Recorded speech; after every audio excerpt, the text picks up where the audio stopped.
Has everyone brought water?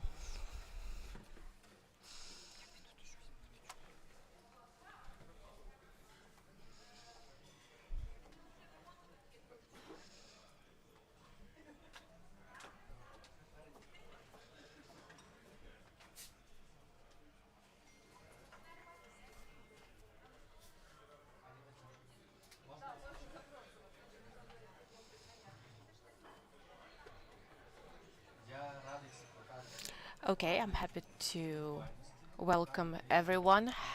Thank you for your punctuality. I am happy that today's priority is the subject of mental health rather than not dying from heat. Well, I think this room is quite good in terms of that. My name is Alexander Avdeyev. I am a psychiatrist, psychotherapist, founder of the For Help Psychotherapy online project. And my entire professional career brought me to this place as the host of today's event.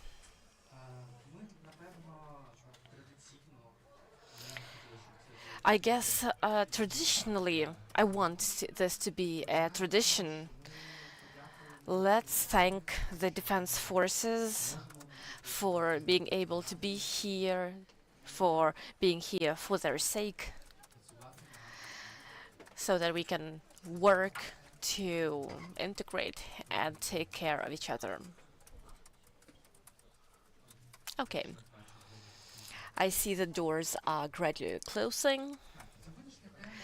So today's subject, the subject of mental health, is quite symbolic because when we have problems with power outages, we are speaking about IT solutions. And we are going to speak about taking into account the needs of veterans, communication between people who develop these solutions, about needs, about how we can take into account this experience in the area in which we work. There will be a lot of speakers who are connected with the military experience, with software development, civil society, public authorities. And I hope that today we are going to create a wonderful space for conversation to combine these visions of needs so that we can develop effective solutions that will help us to develop these solutions in the most effective way. Okay, a few technical moments. You received the agenda via email. If you want to read it now on the glass door at the entrance, we have printed out agendas. We are at the -1st floor, which means that we are immune to air raids. Also, we are going to encourage you, if you have problems with understanding English, to take headsets located at the entrance so that you can hear interpretation of our English language speakers. If there are questions to the speakers, at the end we are going to have time for Q&A, for discussion, for communication. There will be time for networking. To meet each other even more, to speak about solutions and needs.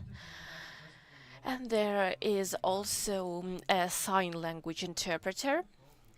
If you have the need, please look at any screen. Actually, she's right here on the screen.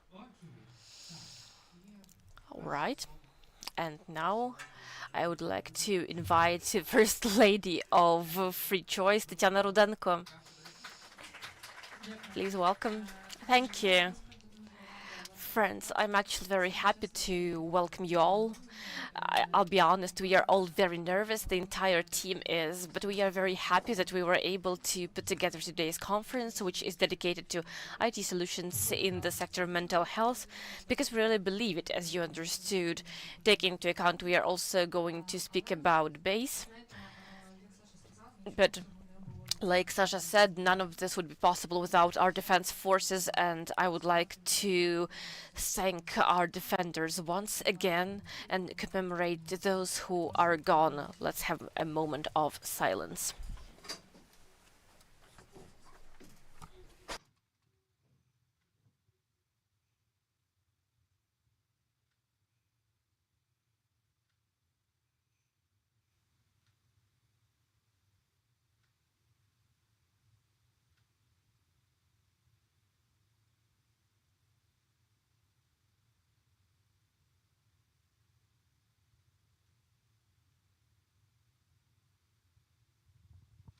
Дякую. Thank you. Today, we are going to have quite an intense day. And you know, I am here rather as a representative. This day was made possible by a wonderful team, the Free Choice team, and I am very thankful to Irina and Alina, who are the heart and the engine of the base project. I am very thankful to Anna and Anna. You see that we are not very creative with names. I'm thankful to Katya and Katya. I'm very thankful to Zoriana and to everyone who was helping us, our partners and friends, because these people put their heart and soul into this project. When we were starting this project, we didn't think we would be in this at this point that we would end up here. But 3 years ago, we started thinking that it would be great if there could be an app. And we were going towards this for a long time. And when the full-scale war started and we understood how relevant the project was, we realized that actually our work was very relevant, and we are very happy about that. But I would like to say that is our dreams and our efforts indeed, but it wouldn't be possible without the support of IREX Ukraine and their reintegration program. We are very thankful to IREX. You are supporting us, and this is very valuable for us, this friendship, this cooperation, this partnership. I will not be speaking for a long time. Like I said, I'm definitely not the main player in this field today. There will be more interesting points. I would like to give the floor to Matthew. Matthew is the advisor of the U.S. Embassy.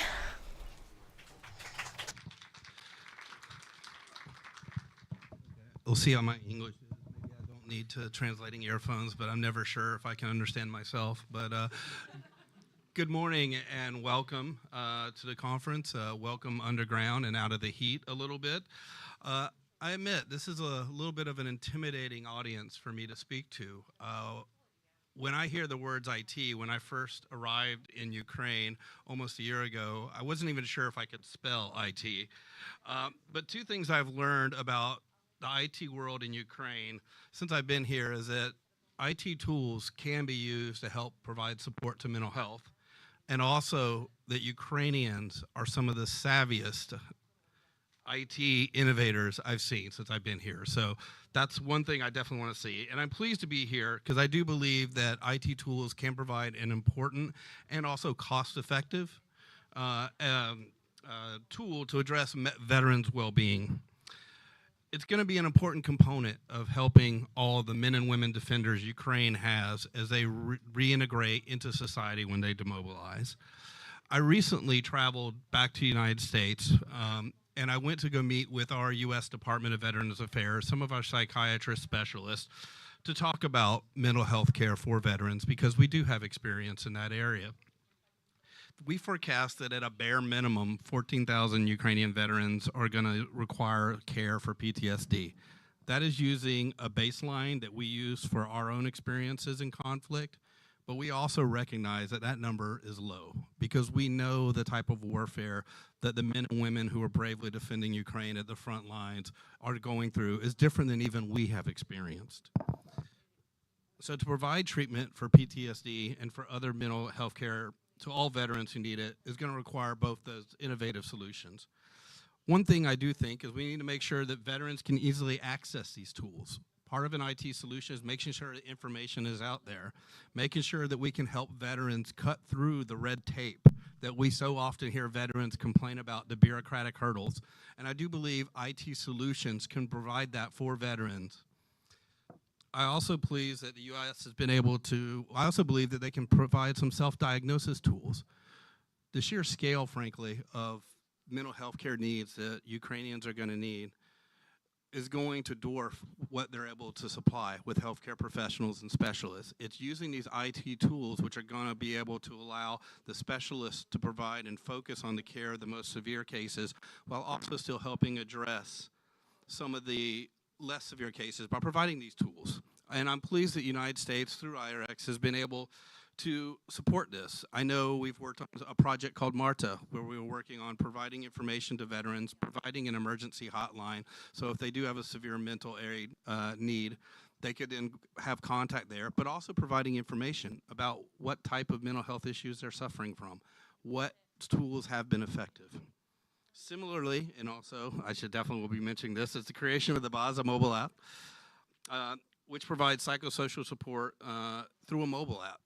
I've seen it. I probably should even use it because we all have experiences that can affect our mental health, as we all witnessed on Monday through the recent barbaric actions. And seeing those self-help tools that BAZA has developed, everything from breathing to other exercises, are things that really can assist in that area. I know these are just two examples, and I know we're just a small part of trying to contribute to this overall effort, but I will say I look forward to learning from you all, who are true experts in this area, more about what we can do, because the fighting men and women defending Ukraine deserve our support in addressing lingering mental health issues, and digital tools provide an opportunity for government, civil society, and the private sector to all work together to help show our appreciation for the sacrifices of the brave men and women out there defending Ukraine. Thank you very much. I look forward to this meeting. I should probably also now, oh wait, I'm supposed to introduce somebody now, I think. So I think I'm gonna introduce Uliana Bach, who is Program Director for IREX. It was mentioned earlier, so thank you. Good morning, everyone. First of all, thank you on behalf of IREX, particularly the Veteran Reintegration Program. And of course, I want to thank Free Choice for this wonderful event. Thank you for the opportunity to be part of this important work that you are doing.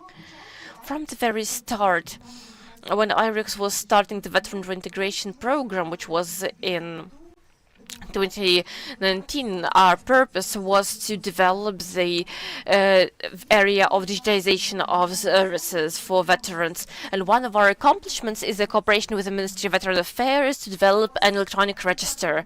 But quite recently, together with Free Choice,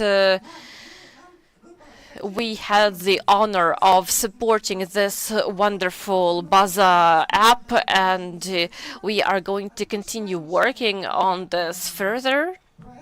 And we also have a few more projects that have to do with the digitization of services for veterans regarding mental health, like MARTA, which Matthew has already mentioned. Why are we doing this? First of all, we believe that digitization is an effective method to simplify the path for veterans to receive certain services and to reduce the barriers, because we understand that when veterans come back home, they need to have the same access to services regardless of whether they live in a big city or a small town. We also understand that when we are talking about mental health, unfortunately, there is a lot of stigma that still exists in society. And so that veterans can enter the systems, they need technology that can help them. And it is these digital services that help us do this. In addition, what is important for us? First of all, it's the understanding that unfortunately, the need for mental health among Ukrainians, the need for services in the area of mental health is much greater than the number of specialists who can address these needs. And we need to look for solutions altogether, how to reduce the workload on the system and how to create alternatives when all Ukrainians, and especially Ukraine's defenders, can have access to services.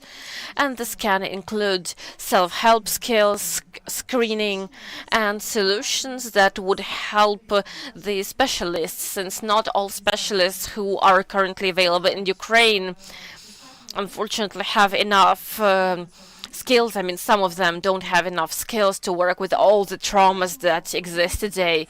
So one of the steps we see is that there is there is development of new systems, and like Matthew said, Ukrainians are indeed a very creative IT nation, and we can show the world how cool we are and what we can do. I will also not take up too much time. I understand that there is a lot of there are a lot of things to discuss, so I wish us all a productive discussion, and I hope that at the end of the day we will come back from this discussion with very good ideas we can develop further. Thank you. Thank you very much.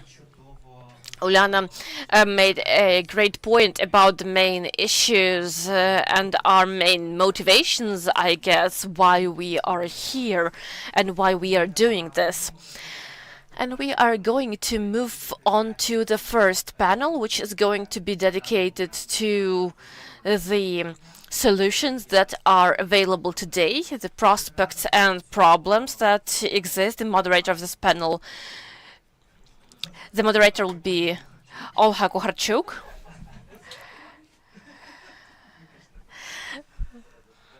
Apologies. Let me try again. Let me read. Olha Kucharchuk. Come on, I cannot pronounce this last name for some reason. Who will introduce herself, I guess? A psychologist of the Free Choice Projects and the leader of the Research and Development Vector of Rehabilitation and Psychological Resilience programs.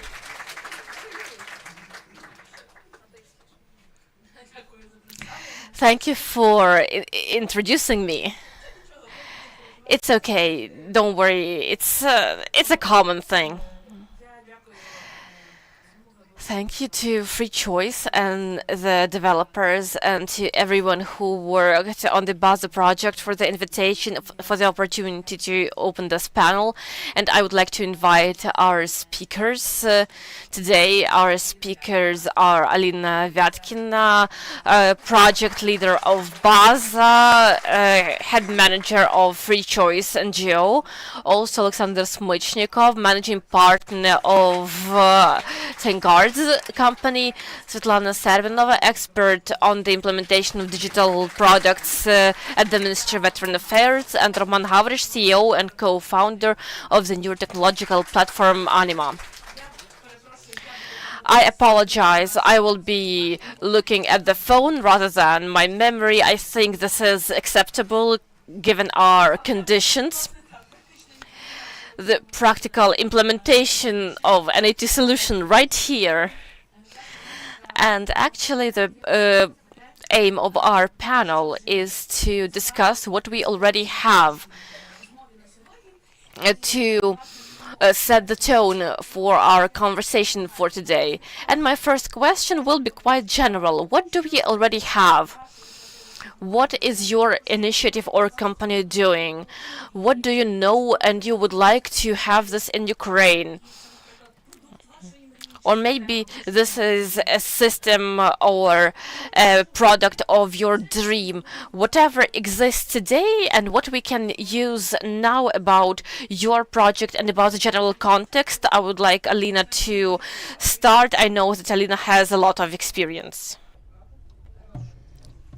And I think that my mic might not be working. Okay, so while we are trying to fix this mic, I would like to greet you again, and I would like to start not with Ukraine, not with what we are doing, but with speaking about IT solutions in the world for veterans. That is an awesome story, and as Uliana said, we will have so many veterans, both male and female, that there will be not enough specialists with the relevant qualifications. So we needed to look for IT solutions, IT products, and the US is quite a good example. Actually, they have an infrastructure of mobile apps for veterans for their mental health. They have an app on PTSD, an app for sleep, and there is an app for families, for those who are waiting for veterans to come back to cope with their experience. And also in the world, there are technologies based on AI. As, for example, Google with veterans, they have this reflex AI or reflex AI. I'm not sure how it is pronounced, but that is an awesome project, like a chatbot based on AI, and it teaches veterans how to support other veterans. So it is like peer-to-peer system, and it doesn't just tell you that if you're a veteran, you should go and support other veterans. So it actually provides relevant tools. And if we speak about the Ukrainian solutions, colleagues will share information about the products they worked on, and I will say a couple of words about Baza. This is an app that we created back in 2019. Actually, we had this idea back then, and we were looking for good partners and for the right moment to actually implement this project. The main idea of Baza is to allow veterans to get mental health support and psychoeducation anywhere and in any condition. So this app does not require electricity or internet. If you're in Ukraine, if you're abroad, wherever you are, you can get access to this app. So we all have smartphones, and almost all veterans also have smartphones. So this is the channel that we can use to come to the user and tell them. So if something is happening, we are here with you. You have got this app, you can open it, and you can use this a button to do the breathing exercise, or if you are waiting in an administrative center, and if you have to wait in the waiting line, you can read about aggression and you can learn how you can cope with this emotions that you have. And now I would like to give the floor to our colleagues. So please, over to you, Roman. Hello, everyone. Thank you, Olga, for this question. I would like to talk about dreams, because we have a big dream, and Matthew mentioned it, and Uliana mentioned it already, that we are very creative, really. We are very savvy, and our dream is not to say that US is a great example in terms of the mental health support, but we would like to say that our Ukrainian solutions are like a good example and best practice. And we have a unique chance now, because now there is a global shift in approaches to mental health because of the intrusion of neurobiology. So I represent this neurobiological approach to mental health, and we in Anima, we do this early screening of mental health problems by analyzing the eye movements using a webcam of a computer or a laptop. And now Apple, they are updating iOS system with the possibility of eye tracking, so we will also be using smartphones, and that is really great. This is a new perspective, and it is now also being developed in the US, and we also create these products. So there are these VR technologies and other technologies that we use to develop apps with the big vendor which is working on our products, and we hope that we will be able to also have an integration with them. So our big dream is for Ukraine to be the leader in this sphere, because now we have all the preconditions, because the other countries, including the USA, they had this more traditional way of development. And then when there is a revolution, there are many institutional changes which are needed to implement changes. Unfortunately, we do not have the system for mental health support, so we are just creating it, and we need to create it using these innovative methods. Unfortunately, now we still try to kind of move together with the United States, for example, but we need actually to move even faster. And I think that this neuropsychology is neuroscience is a great way to use like eye tracking and other innovative technologies. So eye tracking, it's a non-invasive technology. It is very accessible, and it is a very specific and accurate method to work with mental health conditions using this new paradigm, because in the world there is some critics about the DSM approach to mental health diagnostics, and the National Institute of Mental Health in the USA, they have this new approach, research demand criteria, and we use it in our app. So I think that in front of us we have an exciting future, and because of our problems that we are encountering, we have this wonderful opportunities to become the leader.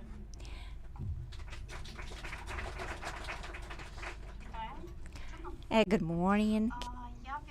So I will share like our experience and how this product Marta was created, and I wanted to share my story. So I came to this approach from the standpoint of government, and we wanted to have just like one window approach where we could understand the scale of the problem and help with this problem and avoid red tape to deal with the problems. So we wanted to have just this one place where a person could get tested, learn more about their state, ask for help if needed, and collect information about conditions. Because Marta is collecting information thanks to IREX. We are really proud of the system, and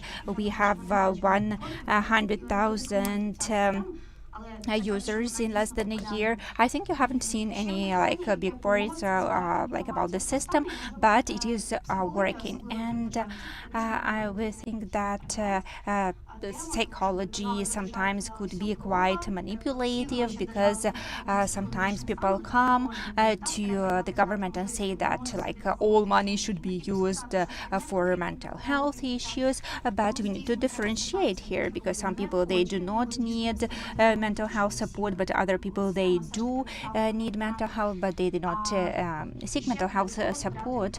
And also it is important to collect information from specialists, because unfortunately mental health is not well regulated in our country. It is somewhere in between the Ministry of Health and Ministry of Education, and as it has been mentioned already, not all our specialists, they have the needed qualifications, and as one of the persons was saying that we need to cope with the dolphins who don't help to save people's life, but just are taking them deeper in the sea. Good morning. I wanted to say that when I was invited to take part in this event, I asked if we can be useful, really, because we are not working on solutions or products. We are a Ukrainian company which works with to prevent like hacker attacks and not to prevent abuse of information, personal data, but we work with the veteran movement and with mental health, and we experienced these problems since like 2020. We have been working as volunteers. We have been working pro bono with the veterans. We educate them in cybersecurity, and we help them to integrate in this activity. And when we started doing that, there were no apps, there were no special resources aimed at this sphere, but we saw a lot of men and women who had these needs, and for them, even when they could talk to our staff members, when we shared information with them, when we got some training for them it was very important. And the main thing that I can bring to the table, and which could be useful maybe for someone who is here with us or who is listening to us online, I could share our experience in cybersecurity, because usually cybersecurity risks and threats, they are related to two main vectors. It can be a loss of money, and it can be a loss of reputation. And many years ago, also another aspect added, which can be a threat to persons like life and health. And when we speak about apps for veterans, we talk about working with personal data, and I think that we will be talking about it today.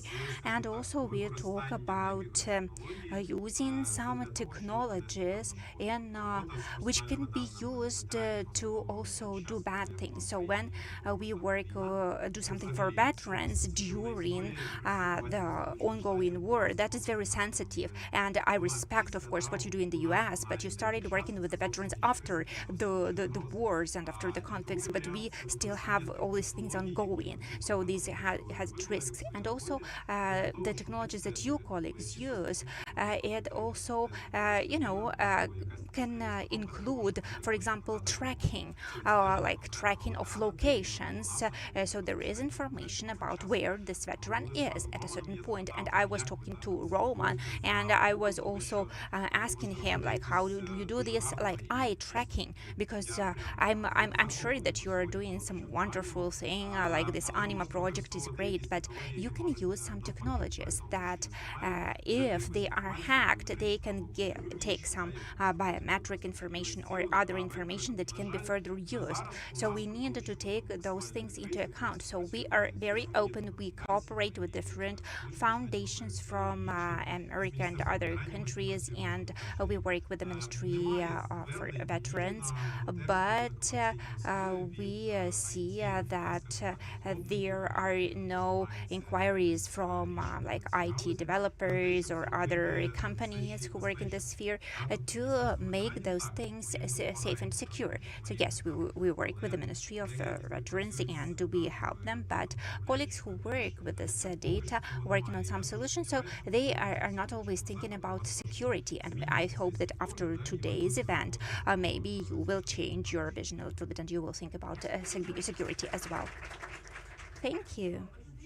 So look, we have an introduction to the whole universe of solutions, and if we ask about like what are IT solutions in mental health, I think that no one will give you any like brief definition, because we are talking about diagnostics, engagement, therapy, some interventions, some therapeutic support maybe, and also post-diagnostics and post-support. So all these different dimensions that can be implemented, and they come from psychotherapy or from psychology, they migrate to the IT world, and there are certain challenges and issues there, and they can also shift and become some new products. So I would like to actually start discussing some specific products and solutions. So could you please tell me about Martha first of all? Throughout this time when you were working, yes, you have mentioned 100,000 users, though that's a lot of people, and I'm sure that you already have some results, some conclusions, some vision of where you would like to move forward. Maybe you see some areas which could be interesting for you for the future. So I think that today we will not be using any slides, or could we use slides? Would that be possible? And just I wanted to say that I can give you 5 to 7 minutes if it is possible. Yeah, that's a lot of time. So I will just explain how it was happening. So I wanted to talk about the Marta solution. How should I use the clicker?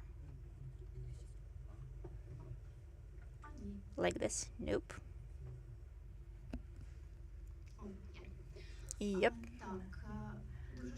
So just very quickly, I will talk about Marta. So the goal was to create some tool, and the TR was very big, so that people would be able to do self-diagnosis and also seek help.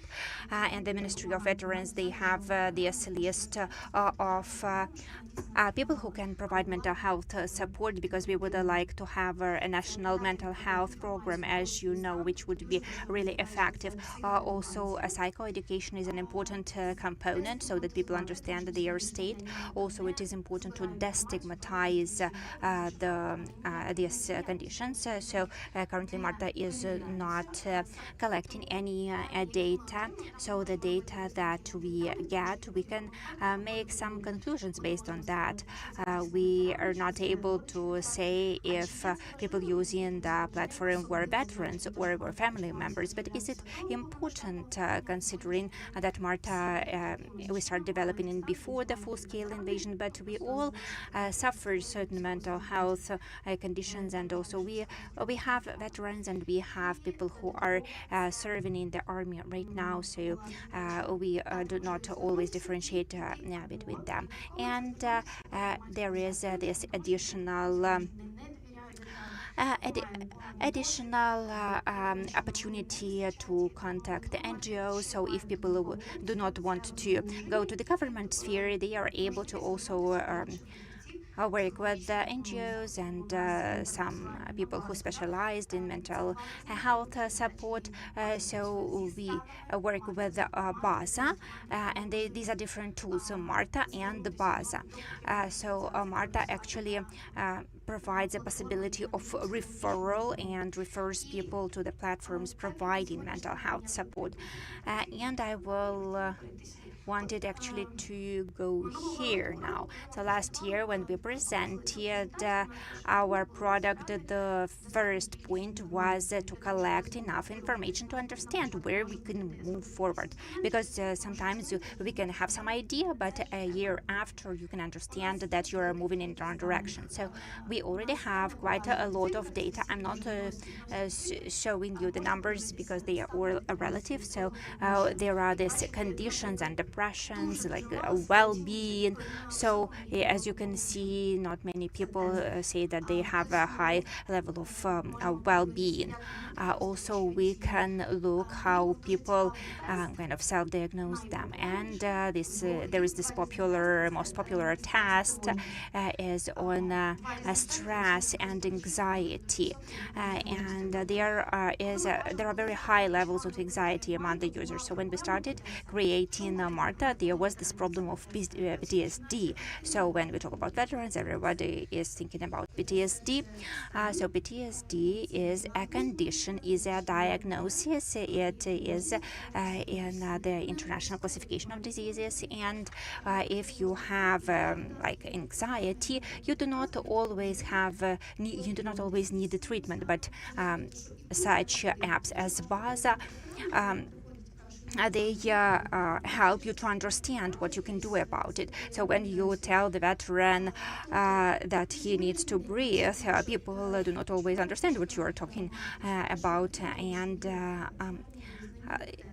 there are these tests which are widely recognized, and there is this screening which allows users to see where they are in the green zone, where everything is okay, where there are this yellow zone, and where this red zone. And so those users get information that they need to call a hotline and get some information or seek professional help. And there are these referrals to these professional platforms, and in some cases psychoeducation can help. And not all people will go to psychologists, because we go back to the upbringing issues here, but we need to give people information about what is happening with them.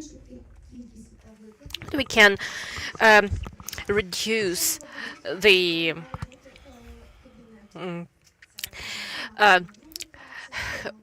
times when people have to approach the specialist, and there is a profile as well where a user can save their information, and where a user can save their data, send it to the specialist, and then the specialist can have the history of that person available. It would also be a profile where psychologists and psychiatrists work together, because unfortunately sometimes psychologists try to help in cases when a psychiatrist is already needed. We have about 100,000 users, 95,000 if I'm not wrong. 11% go through the test by the end, which means that either they need Marta for referral to Baza and other platforms, they actively read recommendations, so psychoeducation actually works, it is necessary. Or they approach the mental health assistance providers. There is an issue that it is hard to track psychological help. It is something subjective, because you can only assess it based on the situation of your client, whether they are okay or if they are not okay. There has to be a profile. There has to be a large assistance database. There has to be information that will ensure the support of a person from the very start and throughout the work. And these will also provide conclusions for future science about what we can do with veterans. Thank you very much. Thank you for the solution, for this large-scale solution, for your readiness to look at processes systemically, and for your long-term vision. This is actually very important. So, as they say, welcome, you're on the base. Yeah, welcome, you're at the base. Svetlana, I actually want to agree with Svetlana right away. It's in several points. The IT solutions that currently exist in Ukraine are really good, but it is important that we see things through until the end without abandoning them halfway. It is important to adapt things to changing needs. And specific products need to get assistance from new teams to improve existing things instead of reduplicating services and products of each other, oversaturating the market with similar products. I agree that Marta and Baza are completely different products. Marta is, I believe, as a user and a veteran, I believe Marta is mostly aimed at diagnosis. At Baza, we uh, had a different idea. Don't have a presentation, so I will just be showing it to you by just by gestures. You can look at it at the QR code at the entrance. In Baza, there is the basic section with psychoeducation dedicated to different subjects, different situations that veterans can face when they come back. This is about depressive symptoms, anxiety, consequences of slight brain trauma, chronic pain. There are new subjects now as well, but I will talk more about them later. There is also a section about tools, and this is a section where our users spend more time. They come there for specific techniques, tools, not just to use the square breathing, but also the trigger discrimination techniques, so that you can get over your responses to loud noises from explosions or on the subway. There are specific techniques to work with guilt, with anxiety, with depressive symptoms. Of course, there is also a section with meditations, and this is our big subject and a big meme within the free choice in Baza community. And of course, we also provide links to our partners. There is a contact section which lists organizations that not only work in the sphere of veterans' mental health, but also organizations that provide legal services, services to look for employment, social rehabilitation. We didn't have the purpose to focus exclusively on the psychological rehabilitation, so we provide the veteran with access to possible various solutions, how he or she can obtain support. Baza can also work offline, which was our dream, and when we implemented it, I was very happy because Blackout started this whole thing in Kiev, and the fact that on Baza you can add any tool, any subject, any contact in favorites, and this tool or text will be available offline. It is an absolutely cool thing when there are problems with mobile reception, with the internet, and we know that a lot of people are encountering them now. We also thought how a person can obtain support if they go onto the app, or if they are somewhere in the line in the hospital, and they start feeling overwhelmed. And that's how we created a button, like this big red button, the main screen, that takes the user through stabilization techniques. Breathe, ground yourself, look around, understand where you are, specific techniques. The entire app is developed based on CBT, and all techniques that are available there are included in the evidence-based protocols that are recommended for various conditions, but still they are very simple for the users. They are safe to use on your own, and indeed they help you to improve your condition.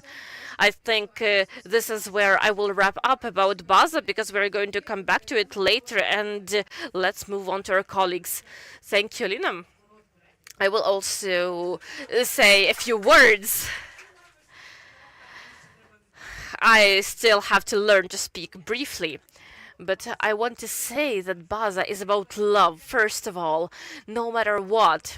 Every step, every part of our work on this idea is full of love for things that we do and those that we are doing it for.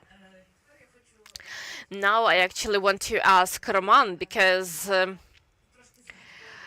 it sounds a bit mysterious. Anima is a neurotechnological platform. What does it mean? And what magic or science with magic happens when a person is looking at the screen? And how can it be used for veterans? The basis of our technology is the eye biomarker, but for you not to be confused about bioparameters, it is the analysis of eye movement dynamic. Of course, every person has their individual eye movements, but there are standards how a healthy eye of a mentally healthy person should move. And we analyze how the eye moves when we show a person different visual stimuli, from trauma to weddings, funerals, children who are playing, and depending depending on how a person's eye moves in response to these stimuli, we can quite accurately identify. This is actually probably the most accurate screening tool. Screening, not diagnostic, because it is only a psychiatrist who can diagnose this. There is a big problem with false positives in questionnaires, because there are about 30% of false positives resulting from those questionnaires, and we work with this problem.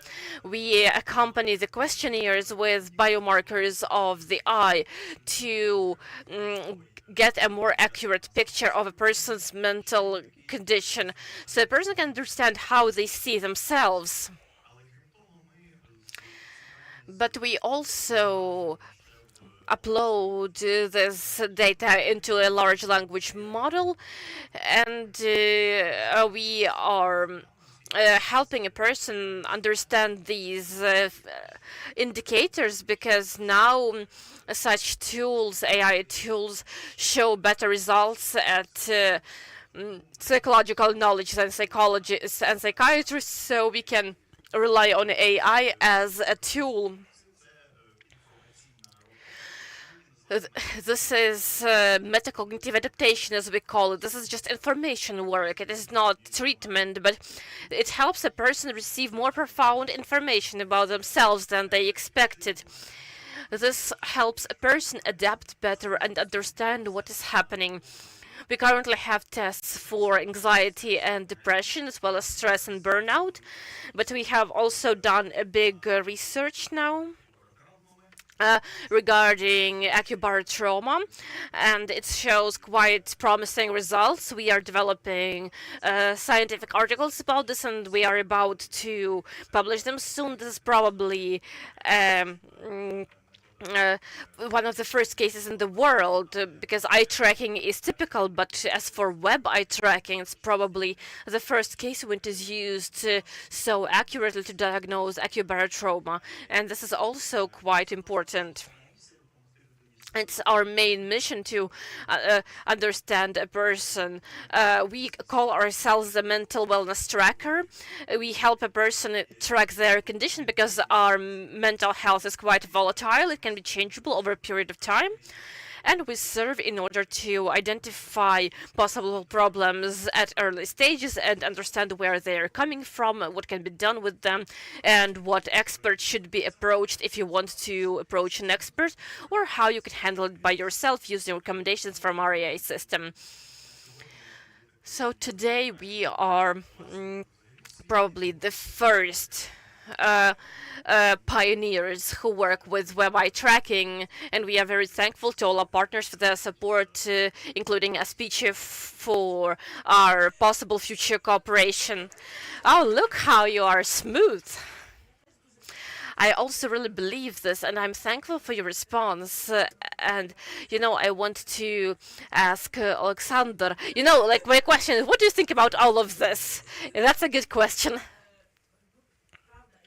Because, indeed, IT solutions provide a lot of opportunities, but they also entail a lot of risks, because, on the one hand, we need a lot of personal information. Some of it may be anonymized about conditions, about some symptoms, manifestations, but even anonymized data can be used as a weapon in the wrong hands. Some of them have to be personified so that we can have personalization, individual profiles, and so on. And the more data we have, the more this personalization can work. We also have enormous challenges here, considering the situation of the war. And I'm very curious about your expert opinion, how we can handle this. Okay, let me start. I'm very surprised that IT people called a security experts to talk to them, because we live in different paradigms. We are not IT people, we are civil society. It's just because developers and the IT sector generally don't like the security, because IT is about accessibility. They want to make the service as easy to use as possible. You don't think, well, okay, not you, IT doesn't think about security. And when security comes, they start repressions against the IT because it needs to be safe. When safe, it's immediately inconvenient. There has to be a certain balance, a certain compromise here. And overall, I will expand on this slightly. We are talking about personal data here. Let's also talk about medical data, because in the US, for instance, there is HIPAA as a separate standard of protection of medical data, which is confidential. We have not even reached the protection of personal data yet. In 2017 or 2018, ahead of the GDPR passage in Europe, somebody knows what it is, some speak about it. As part of our EU association agreement, we had to sign at least some law on the protection of personal data. Now it's 2024 and still doesn't work. We haven't even reached medical information, but it needs to be done because these are completely different things. As for personal data in any applications and systems, the basic advice is less is better. It's like when you register on a ticket website. Ticket websites have been hacked multiple times over the past half a year. Pharmacy and ticket providers are websites where they get the most data. Why do you need your real name when you are buying tickets? You need your real phone number or email, because you need to receive the tickets, but you don't need to indicate your real name. They are not going to ask your name when you are entering the theater. The same goes for data in any systems. If you can anonymize it, if you cannot anonymize it, think how you can protect it and accept that you will need to put some resources into protecting it. I will explain why briefly. Anonymizing, example of the US. It was 3 or 4 years ago, a small town based on 3 receipts from several supermarkets, large stores. Big data could identify the person from this city with the accuracy up to 98%, based on just receipts without any names. So you need to understand that if there is enough information, I can de-anonymize anonymized data. So the first thing is encrypt this. Create hashes. If you exchange data with some registers, you can do it not only based on names. If you are an IT person, you know what hashing is. If you are not an IT person, don't worry, you don't need this information. But when you look at your IT solution, you need to keep in mind that there is personal data. Let's imagine an application with about 100,000 users. Okay, I will not show it based on myself, but... So, what is this app? Do you have feedback from your users? You do. Okay. This is communication. This is trusting communication with our users who are vulnerable. Even if you are not collecting the names of these users, you have communication with them where you, as an application, send them something and you believe them. You can send them something else. You can send, well, a simple example, autumn of 2023, maybe some of you received messages on WhatsApp like, hi, I am from LinkedIn. My profession is in very broken Russian. A group of Taiwanese hackers found a vulnerability on WhatsApp. You only needed to accept communication with this person. And once you accepted it, there was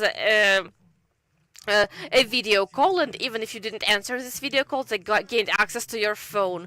Or sometimes they send you a video, and after you watch a video, there is a certain threat that can take place. Now let's take a step back. Trusting communication with veterans or other people who are the users with very high likelihood they will open the link that you send them. You need to understand that you are responsible not only for personal data, but for being a tool. When you exchange data with some register, it can be the Unified Register of Veterans, psychological support, or something else. You need to test how you exchange data with them, whether you just receive information from them or you have some interactive communication with them. My first advice is less is best. And the second is look at your solution in broader terms. You not just receive data. Well, you added anxiety. I don't know if you answered the question. You added anxiety for us.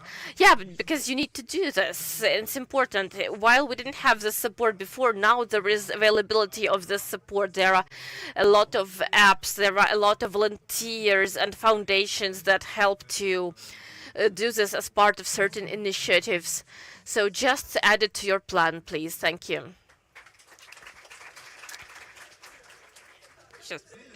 Okay, so I can leave, right? Well, you think I think we will have multiple questions to you after this. That's okay, don't be too sad. Okay, so well, anxiety can be not useful, but also can be useful. So thank you for this useful anxiety. And I would like to thank our speakers.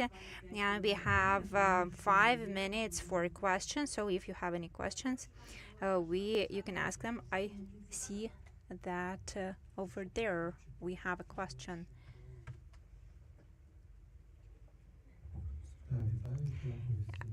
Thank you for your speeches and statements. I have a question to Roman. So Roman, in Anima, those specialists who work with the data and are editing the results of AI processing, so are these people from health or from IT?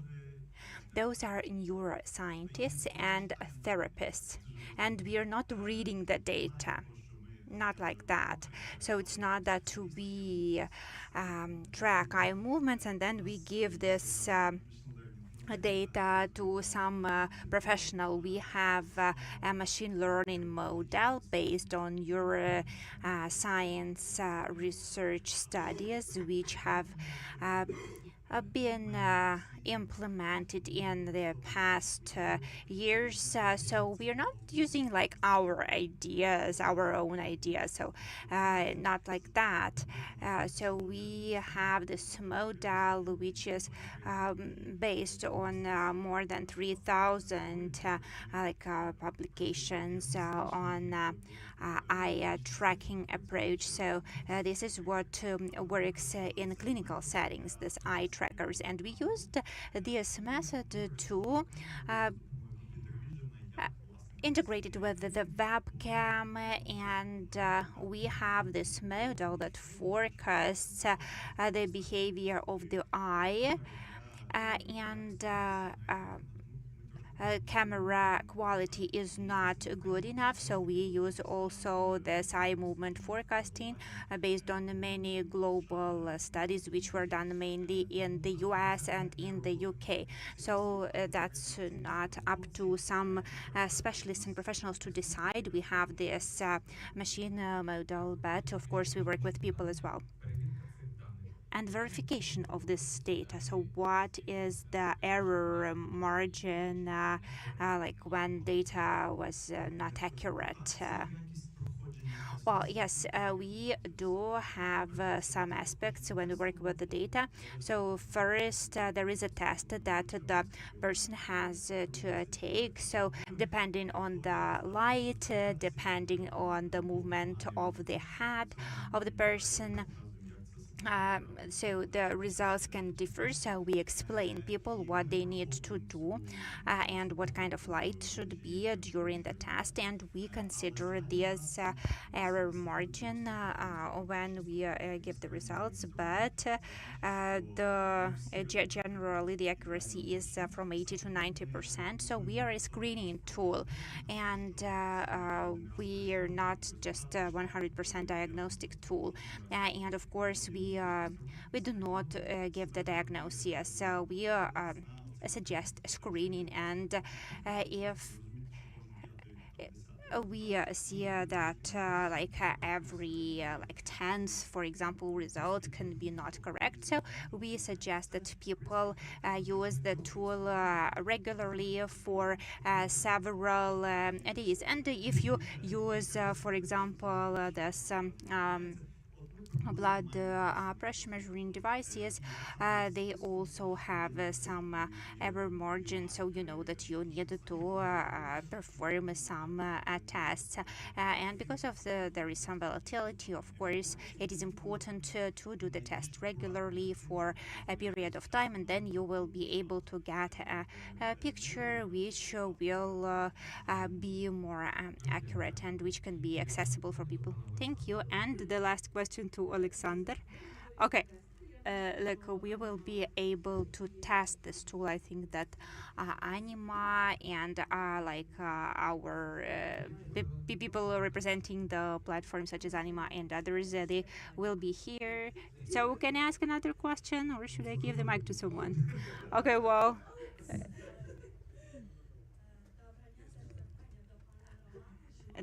I have a question also to Roman.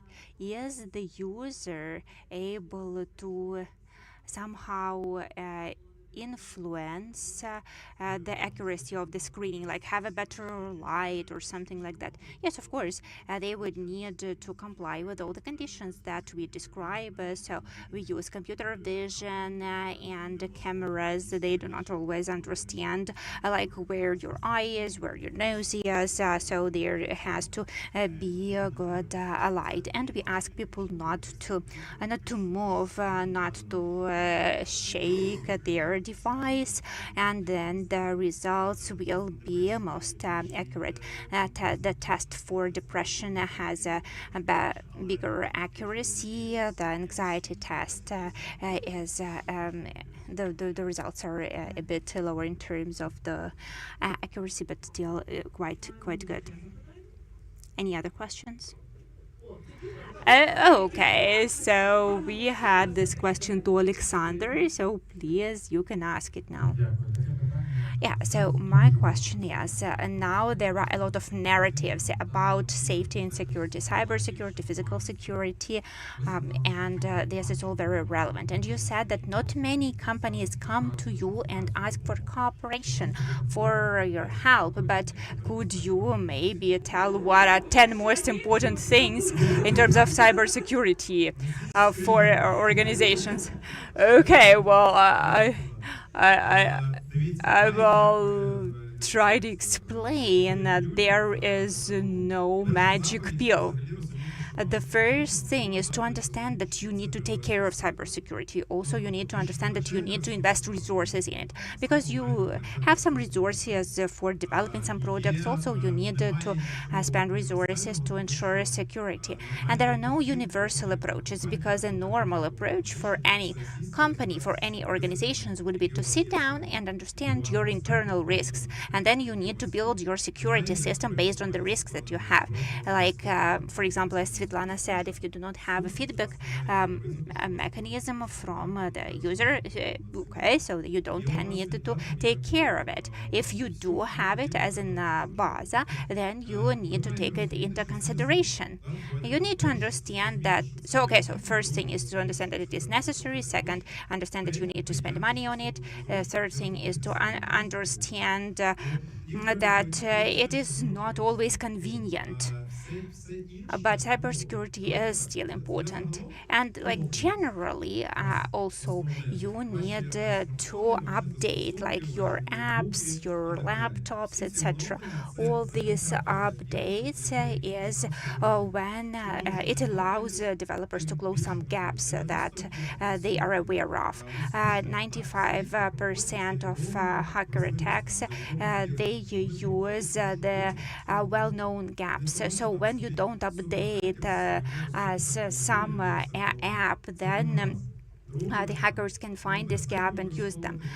Second thing, stop using unlicensed software. It's not so expensive actually. You use money to buy Netflix subscriptions and like other services. So it is important also to have a license for your office programs. So licenses, updates, those are important. And please think about your internal risks. And you need to understand that security is a separate area. So your IT guys should not be also doing security work because they have different approaches, different paradigms. So you can outsource the security aspects, but this is something that has to be done. And what you are working with, this is very sensitive information. So if we're talking about people who are in the military, people who are veterans, and there are a lot of attacks on them, trust me. So we had a training for the border service of Ukraine, and we told them about baiting. Like flashcards that people used to find in the streets. So this is what happened. And in one of the border towns, there was a group of people on a minibus. They had this volunteer and words on their clothes, and so these people, they brought smartphones as gifts to border officers. And border officers, they were happy to get these smartphones. And I do not know, maybe this was done to thank these people. It is possible, but I think that in a small town, people who come and bring smartphones to border service, and also if these smartphones are Chinese smartphones. Sorry, China, but this is really sensitive, and this is something that you need to think about. Well, I tried to answer your questions. If you have more specific questions, you can come during the break and we can discuss. Thank you for your response. I would like to thank all our speakers. Very interesting statements and speeches and answers, and let us dive deep into this world of IT solutions, but let us remember about our safety and security. Thank you, Ola Kucharuk. The topic of inclusiveness is also important. I also have my own peculiarities in terms of not pronouncing family names correctly. Alina, where are you going? Okay, so now Alina will be talking about the needs assessment that was done in Baza among veterans. So I can talk a lot about Baza. I am really impressed with this platform. So now the word is yours. I will not be taking too much of your time, and then we will have a coffee break. So please bear with me. Hey guys, so that is great to do have slides and everything is working, so I can start.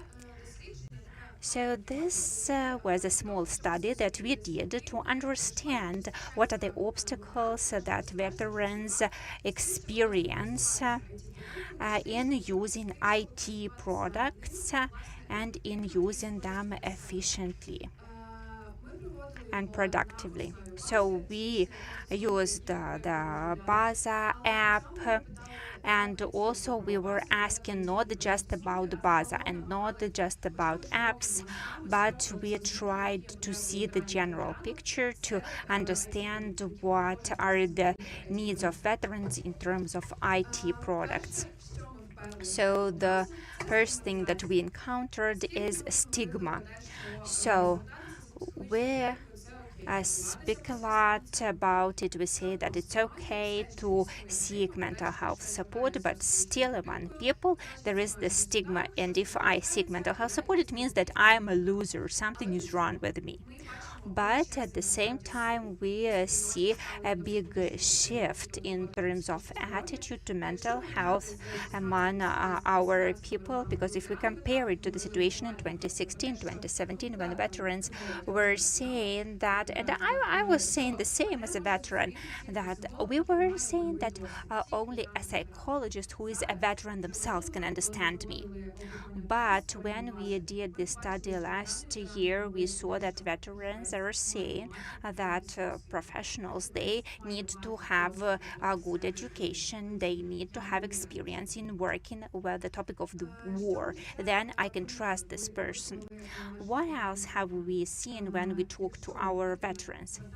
If people were seeking mental health support and if they had this habit of working with psychologists before they started serving in the army, so then it is easier for them to seek mental health support after they come back from the war.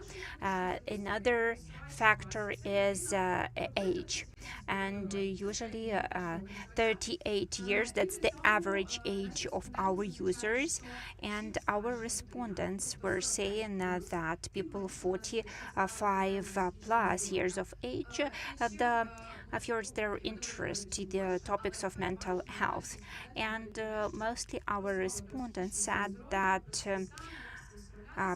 you know they talk, like if there are young people, they talk to other young people about their mental health support. Of course, that's very like cumulative data, but still, I really like this slide, fighting with stigma. So the uh, way of the veteran starts when they sign a contract with the army or when they are conscripted. And what can this first contact with the psychologist, what impact can it have? Unfortunately, now there is quite a lot of negative experience, and people who are in the army, they say that they do not seek mental health support from their psychologist. They say that there will be a lot of stigma from other people who are in their military unit, and also it will affect their military service, and they just avoid such situations. Also, people often say when they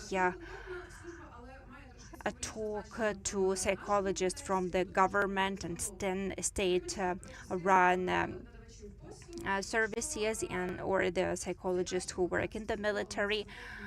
So when they need to fill in a lot of questionnaires, and then they are told that everything is fine, you can go and fight, or that they can say that everything is too bad, like there is a disaster.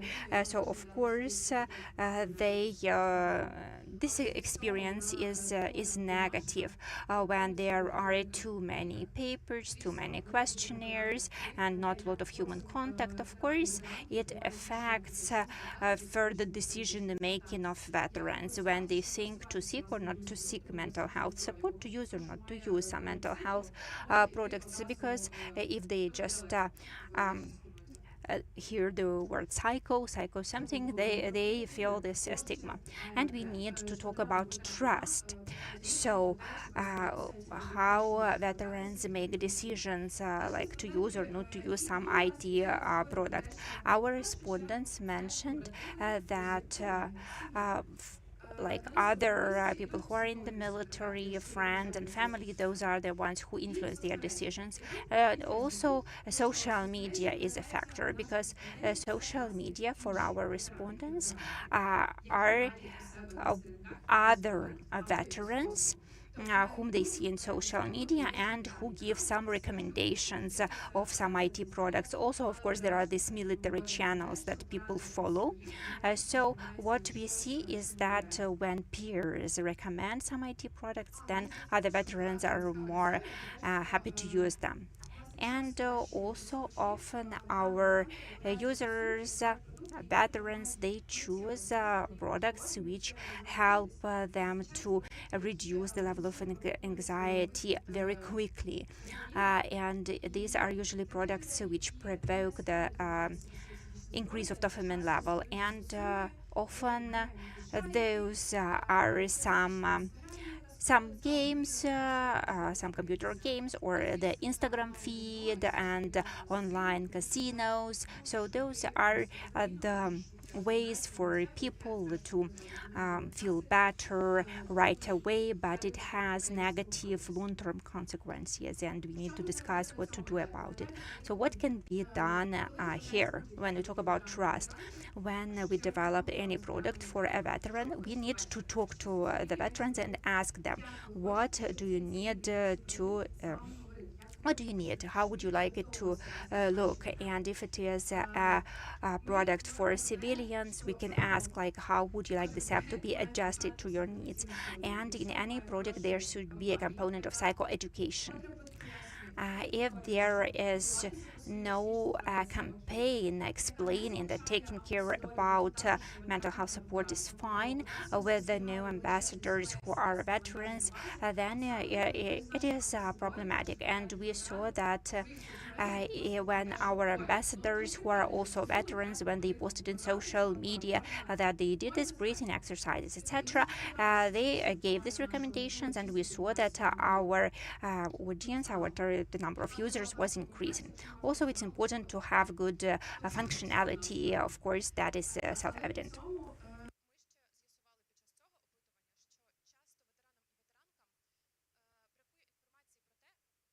Also realized that it is important to understand how this technique or how this product will help me. It is not evident that if I breathe based on the square technique, my cortisol level will drop and I will understand what is happening. It is often not evident that if I work with a psychologist or a psychotherapist, work on a specific thing, I will be less triggered by some sounds or by people. This is often not evident, and we say that it is necessary to explain it in very simple words. Let us imagine that a veteran decided at least to look at your app, at your product. Okay, fine, we acquired enough credibility. What is happening at this stage? The first contact with this product is how the product looks and how it speaks to you. Every time we spoke with veterans about how the app should be, they said, we don't want to see the camouflage there, we don't want to see military symbols, we have enough of that in real life.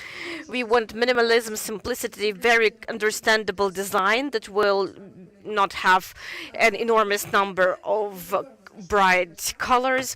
It is important how we speak with our user, because if we start writing long sentences using a lot of terminology, if we start saying, okay, this product is going to handle everything for you now, and then doesn't handle anything, of course it will definitely undermine the confidence in this app. Obviously, the veterans are not going to read long text with terminology.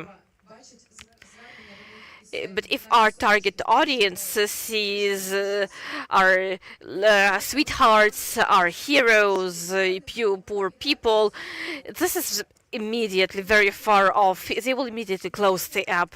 It is important to have balance here, not only what we talk to the user about, but also how.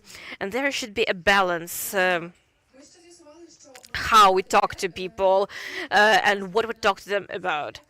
There can be a combination of simple techniques and challenging techniques. We can tell the user, you can go into the app, you will have 20 techniques to work on this and this. You can do this within a month. It is very unrealistic, and a person will say, why should I spend an entire day on your app? But if we say, look, if you feel bad in this app, there is a red button on the main screen. There will be an animation there that will breathe together with you. the user will go like, okay, let's try this. And then the user goes there, starts using square breathing technique, and starts understanding how the product can be used. And this combination of simple techniques with some more complicated things actually facilitates the person's introduction to this product. Onboarding. This is an important thing that our users talk about. If there is no quality onboarding, the product will not be used, because if we don't get sufficient explanation what functions the product has, what difficulties may occur, what benefits I will gain from using this product, the veterans will probably not waste time on figuring out how it works and why. So this is also about engagement of veterans into working with your product if it is already installed on your device, because there is a very common thing that they do download the app, but then a month or two pass and you remember this app when somebody tells you about it, because the app itself doesn't remind about itself. Products have to remind people about itself, because that's the nature of these products. Over 50% of our respondents speak about a negative first experience of communication with psychologists, the subject of psychological support overall. And in order to try to reduce this tension a little, the platforms that have lists of psychologists, psychotherapists on their platform, we can recommend them to add filters for veterans, where it will be definitely clear that this psychologist has experience of working with war experience, has experience of working with those who await their loved ones from the war. Of course, it is not mandatory, but if you want veterans to trust you a little more, it can usually help. Also, gamification as a way to introduce your product to people who aim for this quick dopamine. We can try to provide a little dopamine in this product, but in a way that would be helpful for the veteran. Experience points, for instance. You do this exercise, you gain experience points, you grow in a certain rating, you can compare yourself to other users. But if you do this exercise over a month, look, you have a 1-month streak, you will have a promo code at the end of this all. And this way we actually really stimulate a person to take care of their mental health, to use the product. And we gradually take them away from an online casino. If it doesn't work that way, do toss something at me. Looking at Baza, we realize that people mostly use tools, techniques, and it is quite obvious. So this is more commonly used in theory, which makes sense, because people may read the theory once, but they will probably use products and tools multiple times. A very big challenge and a big dream for free choice is creating a community in the app. This is also about the security issues that we discussed at the very beginning. This was our dream from the time we conceived Baza. So far, we have given it up. Maybe we'll get recommendations from our colleagues after the conference. We'll think how we can implement this, because so far we are giving our users an opportunity to use the app completely anonymously. We don't ask for any data if the person doesn't want that. Not the name, not the age. You can ask a psychologist questions anonymously, and they will not ask your age or your gender even. This was our decision, how to reduce tension, because when we came to the veterans with our idea of Baza, they said, look, we want to be useful, and they said it takes too much personal data. So we decided that we are going to implement it this way, and then we're going to dream up more things in the future. Minimum of steps. If a veteran is already using your product, it's very important that it shouldn't have a lot of extra functions that you use to obtain some solution or to use some tool. In our case, from the basic section where you can read theory about different conditions, we had highlighted tools that are available in this app, and we actually wrote, if you want to use this tool, they are available on the app. Please go to the tools section and find the tool. I was actually very angry about this whole story. Now there is Baza 2.0 where we fixed it. We actually have hyperlinks from the basic section to from the text to the apps. You find the text, and then you go to the exercises. There is hyperlink, and you immediately go to the exercises. And that's how it should work in the real world, because there are a lot of barriers even when the product is already installed. When you use it, our target audience can get angry about something at some point, and we need to understand how to reduce the number of these obstacles so that the person continues to use this product and get some use out of it. Here is a little bit about how we handle it in Baza, just a little bit. What we did, we created 2 new tools. We updated it on Wednesday, so please do upload the new version. All should be working now. We created a circle of responsibility. Again, this is a very cool tool, which is actually called the threshold of a pie of responsibility, but we drew a circle because it is easier to draw a diagram in the form of a circle. Previously we used a sheet of paper. You needed to look for it. Now we decided that you can actually create this diagram in the app. You can create them, you can look at them, and then you can go back to them and use them as you need them. We also developed a completely new exercise. It is synchronization of the brain hemispheres, and it is a video that sort of helps your brain get better after you suffer a slight brain trauma or contusion. And the idea was that even with these videos that exist about our database, because you need to do something with one hand, you need to do something else with another hand, and it is very difficult to do from the very first time. When you see a video, it is much easier to do, and this way we minimize the risk that a person will not be able to do this exercise from the very start and will continue doing it.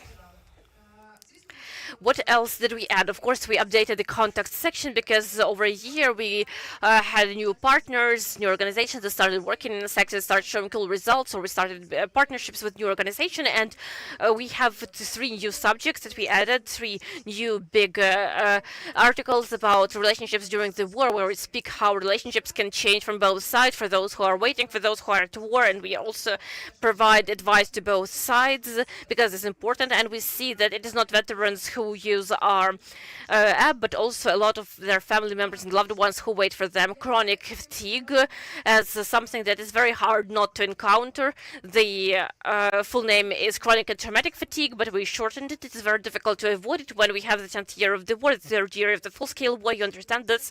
And what is happening now, you all understand that we really need ways to handle chronic fatigue.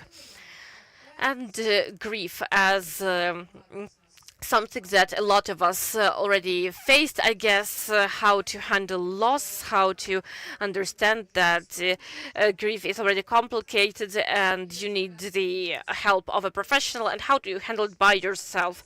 This is all also available on the Baza app in these new texts. Here I will wrap up so that I do not take too much of your time. They asked me to tell you that we are going to have a 5-minute break now. We are does someone have questions to me? I forgot about the opportunity to ask me questions, but I don't think there are any questions. Okay, then we are going to have a break. Here at the entrance there is this enormous green thing, a brand wall. On top of it there is a QR code where you can download Baza, where you can look at the free choice pages on social media and learn more about the app, about the organization, and also you can follow all of that. Thank you. Okay, then at 11:35 we are going to wait for you here at the second panel. Okay, 11:38.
We are starting our second panel.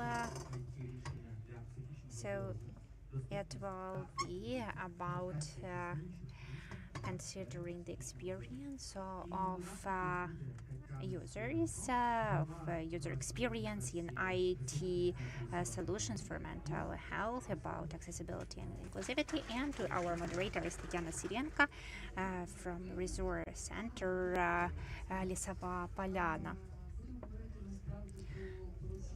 Hello everyone, so we will be talking about an interesting aspect in this sphere, and we will talk about accessibility and inclusivity of IT solutions in mental health. So we will be talking about how it works for veterans, and we will be talking about user experience and adaptation of IT solutions. So I have some professional deformation. I'm a psychotherapist, so I will ask our speakers to introduce themselves. So you can introduce yourself the way you want to be introduced. Hello everyone, my name is Olena. I work in Superhuman Center as social reintegration manager, and we provide support to our patients after prosthesis and a rehabilitation process. My name is Galina. I work with the Better Me social responsibility projects. I'm Olga Kukharuk, and I represent the Spitya company working with the Luminify product. This is a psychological support program using the VR approach. My name is Tavars Kavalik. I am from Come Back Alive, Poverness Живим fund. So we specialized in rehabilitation through sport. And we have another speaker with us who is joining online, Yevgen Shikaryavy. Hello, everyone. So I'm an accessibility expert. I work with IREX. I hope you can hear me. Yes, we can. And we did a lot of projects with the Ministry of Digital Transformation and the other partners in accessibility and inclusivity areas. So we have been talking a lot about IT solutions, and we have heard about many awesome projects, and I have been working in the Lisova Polyana Center for many years, and I was happy to hear that we are using most of the things that were mentioned, and we even took part in some research studies and in the implementation process for some IT solutions. So I know very well how it all works and what are the obstacles and challenges that exist in implementing these solutions. And also we need to take into consideration that Ukrainian veterans, they have different age, different social status. So for some people, IT solutions, they have this wow effect. For others, they themselves are a challenge, and they need people to support them to adapt those solutions. And I have a question to all our speakers. I want to ask you, like, what do you think? How the existing IT solutions in mental health, how do they work for veterans, and what are the peculiarities of their adaptation and implementation for veterans? I can start. So I have this Baza app downloaded on my phone. It works, and in my experience, I just I was listening to what Alina was saying, and I would like to add that when I heard people speaking about BAS and other IT solutions. So when another veteran told me that they had positive experience, then for me it was a big advantage. So the peer experience is very important. Also, it is important to manage expectations because when I work with other veterans, sometimes people just think that there is a magic pill that you can take and it will change your state, but it's not like that. You need to take efforts yourself also. So when you are talking to veterans and when you present some solutions to them, you need to explain that this is a process. You need also to do something, but it can help you improve your state. But generally, I have a positive experience, and if we add a human being to the IT solution, it will increase the efficiency of those IT solutions. Yeah, there are some good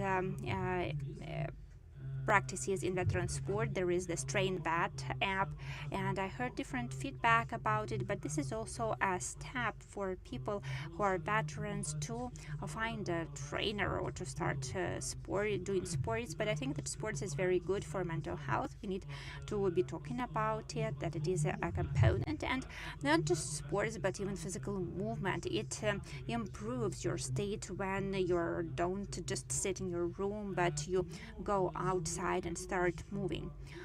So it would be great actually to think about it. I have not seen your video, so I cannot comment on that, but I think that videos actually they work quite well, and we did a small guide on self-help in one of the projects that we did, and I had actually the biggest comments about videos.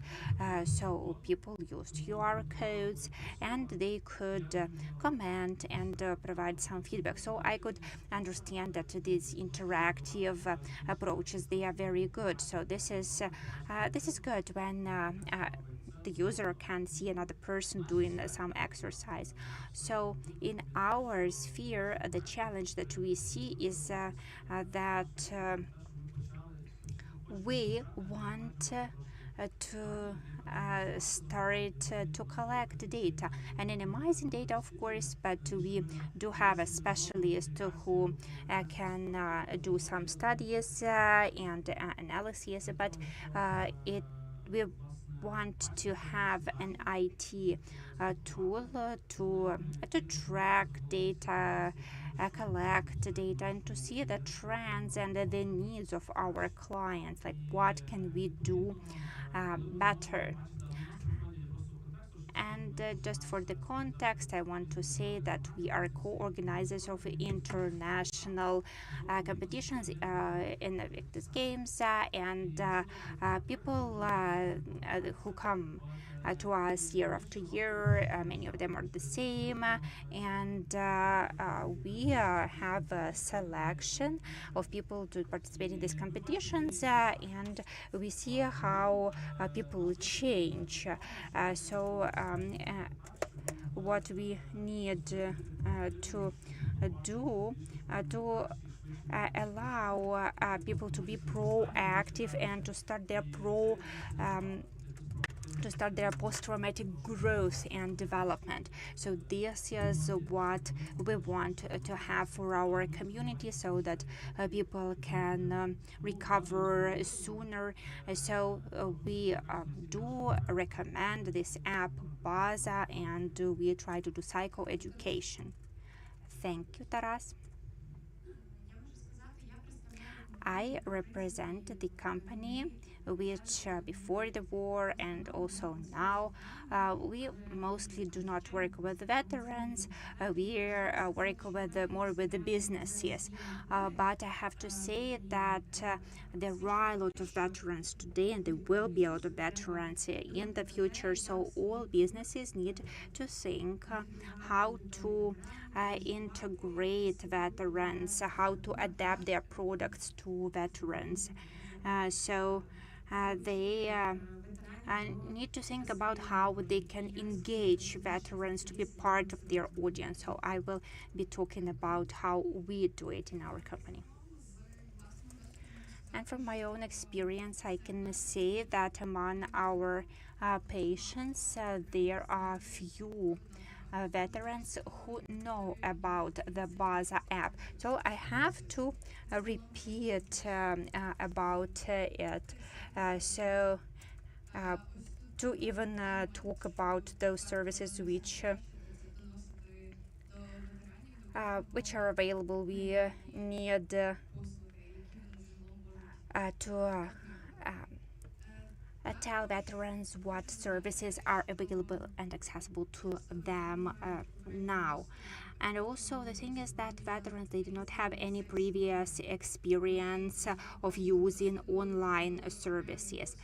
So we have a computer literacy course for our patients that they can take during rehabilitation, so that they can have these classes when they are not doing some medical things, and they can learn about AI, about different technologies, like how to use this basic Microsoft software, the Office programs.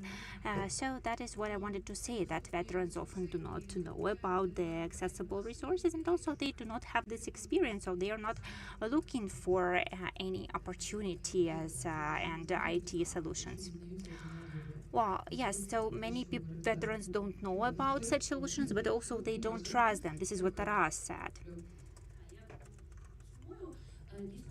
I would like to sum it up a little bit. So really, today we have a lot of different IT solutions, but I think that those which are working well are the solutions which are focused on veterans, focused on their target audience, because many companies, they have this good intention to do something to support veterans, but the most important thing is to see your users, to understand your users. I'm not even talking about inclusivity here, because that's just one part, because also it is important to be trauma-centered, trauma-sensitive.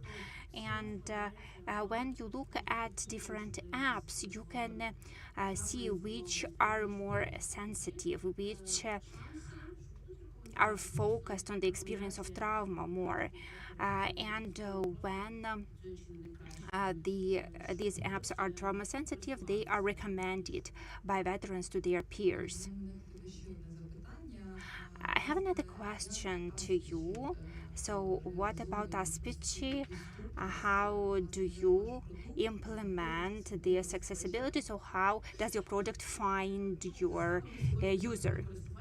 Well, now actually our users find our products mostly, but there was a different situation in the past, right? Yes, of course. And I'm thankful to you as Lisava Polyana Center for our cooperation. So we have this virtual reality VR goggles, and I think that you all know how it works.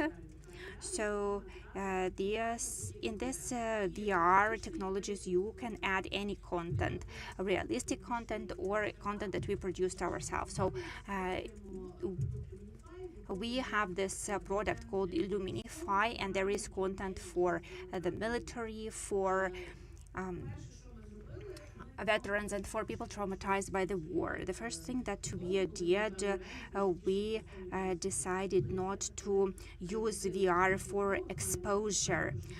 So exposure is when people can relive some traumatic events and cope with them. And I have been working in this sphere for quite a long time, since 2015, but our team decided not to use this exposure approach. Of course, it is effective, but it does not always work good for the rehabilitation that we need to do in Ukraine now. And then we had a lot of work to be done on different aspects. I mean, audio and visual content.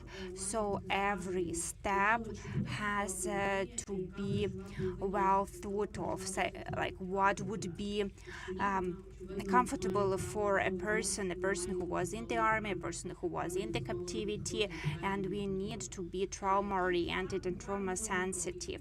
So we need to think about every step that we make, about sounds, about visuals. So if we have a spark or some trace from a star, for example, won't it make people think about the artillery attacks that they experienced? So there are a lot of challenges like that, and a lot of questions that we need to ask ourselves, so that as a result we have a 5 or 7 minute video for a person or an exercise that people can make. Thank you. And also we have Yevgen with us. Maybe you would like to add something about implementing IT solutions for veterans. Yes, I guess at this stage I would like to add that when we speak about IT solutions and when we speak about digital services, we have to understand that digital services can be inaccessible for many people. We also understand that among veterans there are a lot of people with disabilities, and here I would like to talk about the accessibility of digital services, digital interfaces. This is an important subject, and we have legislation on digital accessibility that is effective in Ukraine for over 2 years now. Do you know some successful cases in the international practice?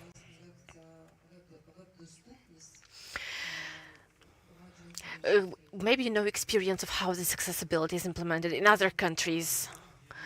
Yes, actually, in many countries of Europe, the UK, the US have legislation on digital accessibility for quite a long time. It is not only about web products, it also applies to mobile applications. It also covers the public sector, various government products, but it also applies to commercial products. Ukraine used the good practices of the world as a basis, the European standard. It did not need to reinvent the wheel, and now it exists in the DSU form, state standard form. As for good cases, I guess we can mention that they have a very good situation with accessibility. They have very good public services. There is a good team that works on research, not only about standards, but also it significantly improves the use of such public services. So I guess as an example, I would use the UK, and also many global experts do say that the UK is a good example of implementation of accessibility on the government level. What about Ukraine? What Ukrainian product would you recommend as an example of accessibility? That's a good question. That's actually a really good question. Because the legislation is quite new, it's quite recent, but I can say a few words about the dynamic itself. For about 10 years, I have been working in the sector in Ukraine, and I know that a lot of well-known Ukrainian brands, electronic commerce brands, banks, they significantly improved their situation with accessibility of their apps, with the accessibility of their web applications, and so on.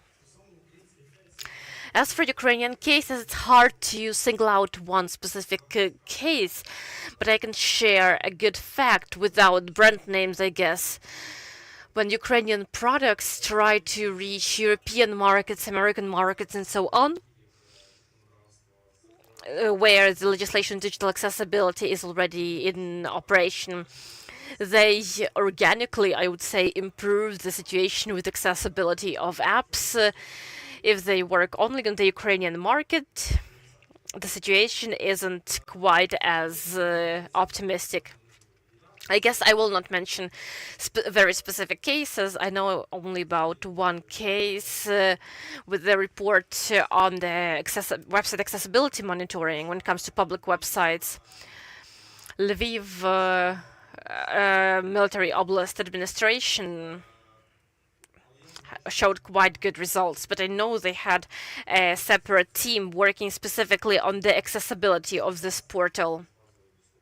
So it's all fine with basic accessibility there.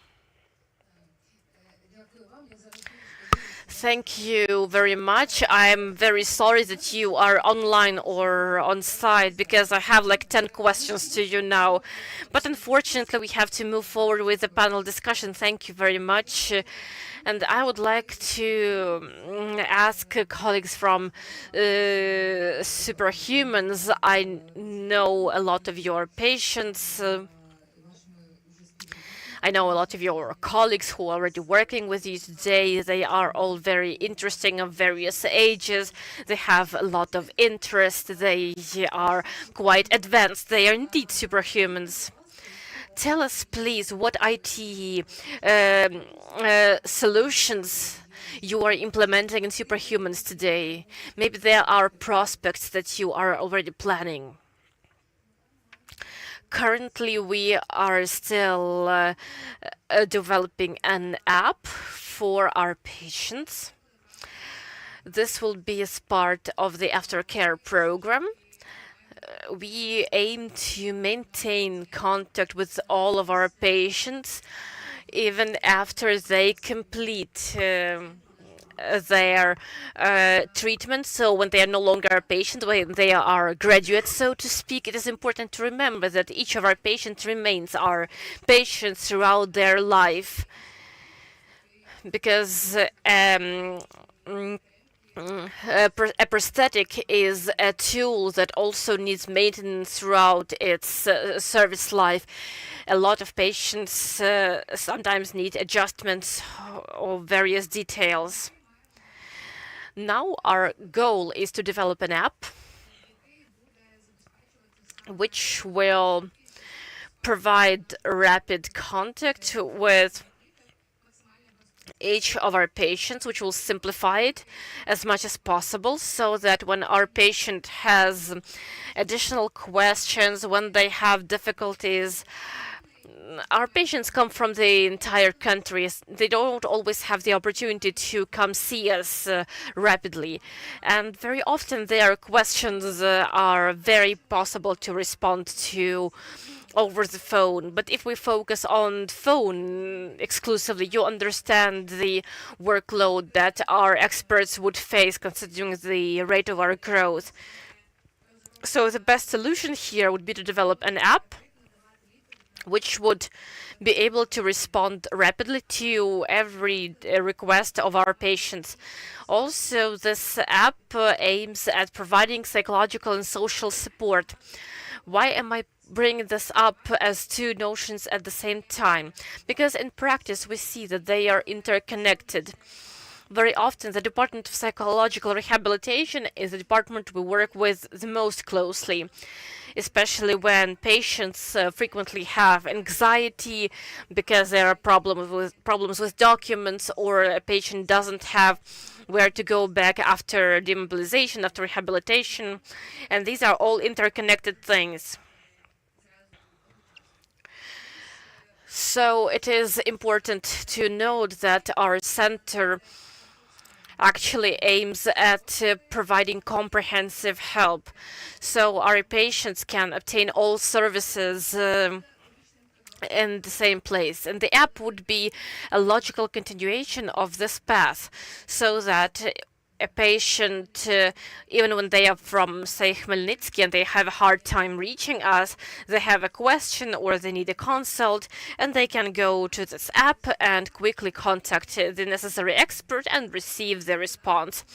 Similarly, this app will aim to track the condition of our patients. There will be a journal log of conditions there where a patient can track their situation, track their well-being and mood, and there will be a report formed whether they are doing well or not.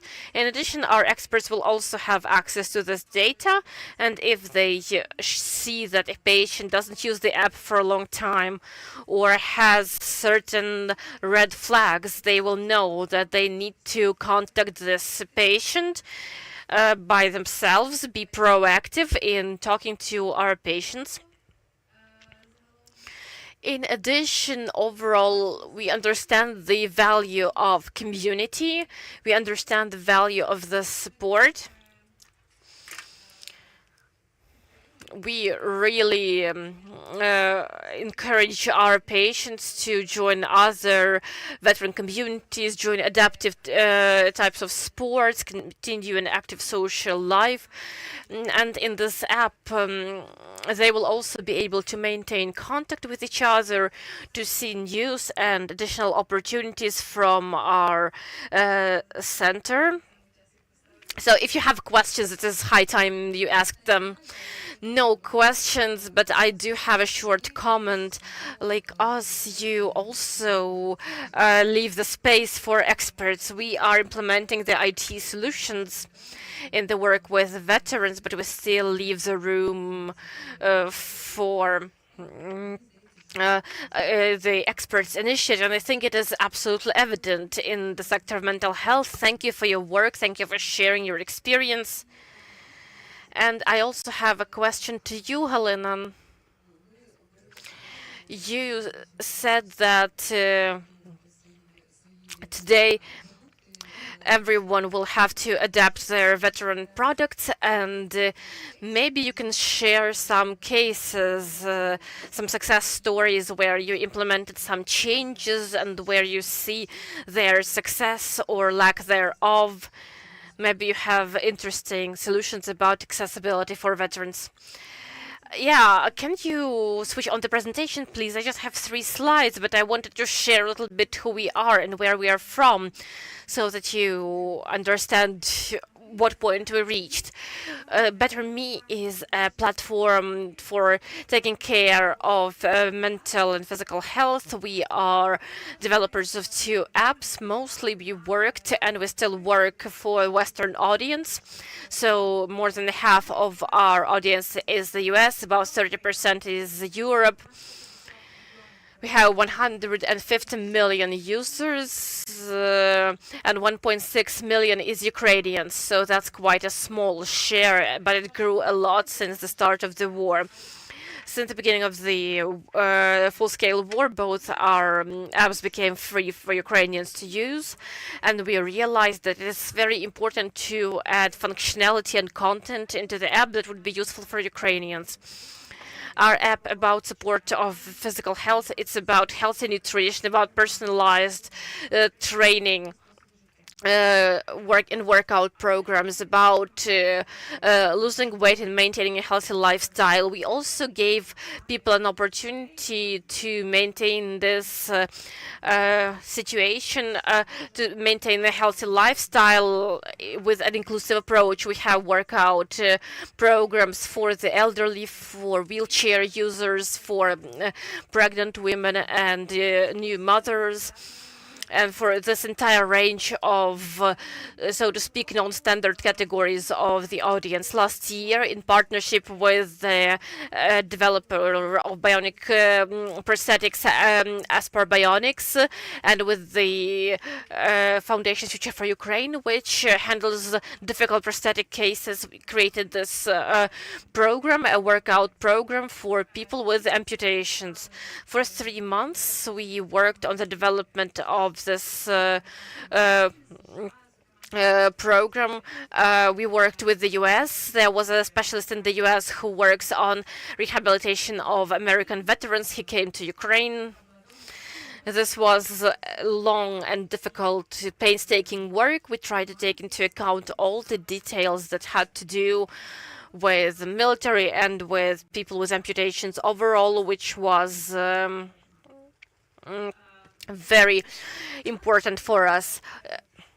This is what it looks like in the app Certified Workout. That's over 200 unique exercises that are put together into workout programs that are aimed at people who haven't yet received their prosthetic, who are just preparing for it, or for those who received a prosthetic and wear it for a long time, but still they require daily exercises throughout their life, which would be useful for rehabilitation. The exercises in the app are in the video format. You can see what it looks like. If you click a button in the app, this person is moving and shows how to do these exercises. This is what Taras spoke about. This is important, especially for a person not to injure themselves. If we are talking about an audience that is that runs a higher risk of injuring themselves, you can do it at home. So it can be done with a chair or a ball, some very basic equipment. And like we already indicated, research shows that exercising really helps with mental health issues. It reduces the level of depression and anxiety. Therefore, this case, even though we are talking about mental health today, you will see a QR code at the end. There is a free app there, and you can see more about it.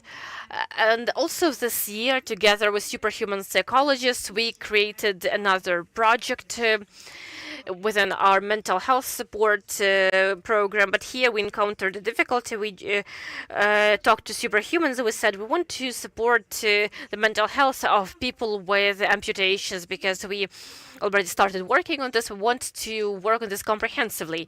And we encountered the problems that these are very individual cases of how a person was injured, what background they had. And it is very difficult to use this unified approach without the work of an individual specialist who will work with a specific person. It is very difficult to offer a solution here. We looked at the situation for a long time and we created this project, which is actually focused on the environment of a person with a prosthetic or any visible war injury. Very often a person who comes back to the work team, the team may, feel certain emotions without understanding what these emotions are or without knowing how to handle them. And together with the psychologists, we named these emotions. We explained why they may occur, how to handle them, and what to do in order to ensure that interaction between the team and the person with amputation would be more natural, more friendly, ethical, and pleasant for all the interlocutors. There is an idea now that it's not veterans who need to adapt to life beyond the war. It is society that has to do as much as possible to accommodate the veterans. And this is an attempt to do just that, to prepare and adapt to the surrounding society. It may be a team, it can be a family. I guess the family can receive knowledge as part of this. We have friends, we have family who may not necessarily understand these things, and this causes certain difficulties in communication. So we are trying to work with that. I also want to mention something that was discussed today. How do we find this audience? Since we are not a product that constantly works with the veteran audience, we encountered the difficulty how to promote this, how to promote workout. We consulted our colleagues from Superhumans, and this is what they recommended. We wanted to launch an advertising campaign on social media, and we targeted this not at veterans themselves, but their spouses and parents, people who use social media more. Maybe veterans will be more likely to trust their family members rather than an unknown ad or an unknown app. Let's say a veteran's wife installs the app, sees that it's nice, and recommends it to a veteran, or a friend does. Maybe it is more effective, and indeed we had quite good results of this advertising campaign. But again, for people beyond the community, this may be a challenge. We want to offer a solution, a certain product, but how do you bring it to a community that you are not part of? It's also difficult. That's it from me. Thank you. Yes, thank you. We need to become part of this community indeed. So that's my advice for you. And to continue what you have been saying, I would like to ask Ola to comment. So it resonated with me when you said that it is difficult to make a product which would be aimed at the mental health recovery. Because of course all people are different, and there are different individual contexts, but I know that there are a lot of good solutions, Baza, Aspici, and this VR technologies which are used. Like, could you please tell us how this individual approach is implemented? That's a difficult, quite a difficult question about individual approach. Yes, it is. So now, actually, there is a good possibility to adapt apps to individuals by using AI. So when artificial intelligence has some data to analyze, and when we teach it to do it, AI can suggest some exercises based on the personal data, on the forecasts for a specific person. So it is possible to do it technologically, and this is something that we are working on. And as for the implementation and as for the content, here some diversity is needed.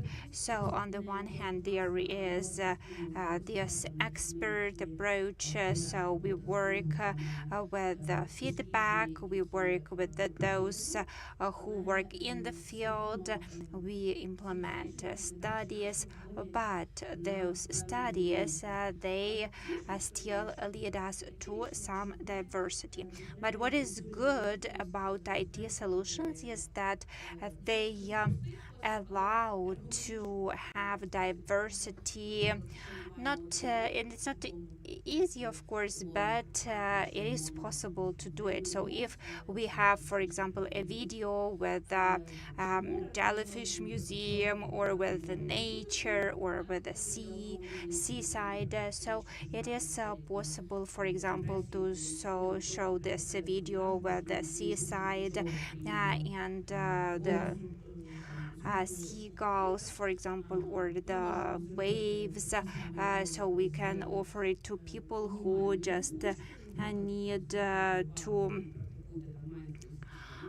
to just have this decompression, as we call it. And we can also add some verbal explanations, just the basic ones. And also we can add more audio explaining how to breathe, what to do. So there can be different levels that we can use, and AI can help us with that, because we can have different audio for the same video, and also also exercises can be done with the joystick or with head tracking. So when you can move with your head and the objects change their position, it is also a possibility.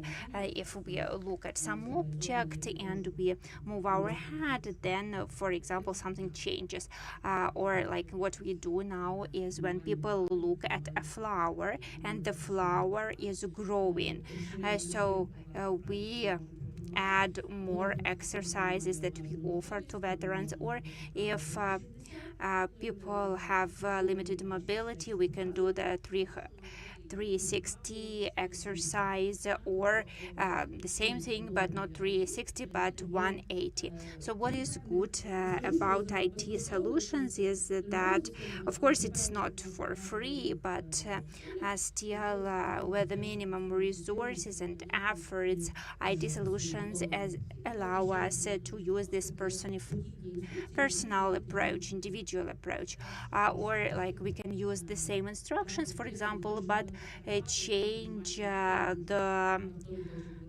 view, for example, change the video itself, so people can choose like a forest, or if they don't want to see a forest, they can choose an ocean, for example. Right, thank you for sharing. I think that really IT solutions are good when there are limited resources, because we do have limited resources, because accessibility is also about financial capacity, and we are not able to have a qualified psychotherapist for everyone. So there are not enough specialists like in Ukraine or in any other country. So IT solutions can help us with that. So this is something that really resonates with me. Do we have any questions from the audience? Questions or maybe comments? Nope. Well, I can add some points. Sure. So Alina was mentioning it, but I would like to go back to it. So in the army, the average age is quite high, and we need to remember that if people do not have a successful experience of using some mental health solutions before going to the army, so then it is not probably they would be using something when they are veterans. So what we need to do is work with the society and create this positive experiences. This is something that we do with sports, so that people would feel that this is something good for their health, for their well-being. So if they feel it, they will be using it. Increase the chances that they use these solutions, because when veterans go back home, usually we lose contact with them. It is very difficult to engage them, but when they take part in some rehabilitation centers, rehabilitation programs, when we provide this prosthesis or other medical services to them, this is when we need to work with them and give them this positive experience. So I think that if people can try Aspici in solution in Lisova Polyana, or some services of superhumans, and if they like these services, I think that when they go back home, they would continue to use them after trauma, after a wound or something like that. So when people try to do it, feel that it works, they will continue working the solutions. Yeah, so they are ready to take away like Baza and other IT solutions. Thank you, dear colleagues. Just some short remarks.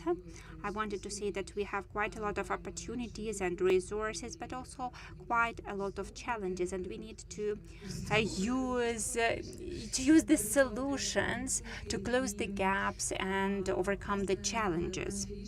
So the IT solutions, they need to make veterans think, I can do it, because if we don't have this, there will be no result. So thank you, dear colleagues, and that's all from me. So now we have time for one question.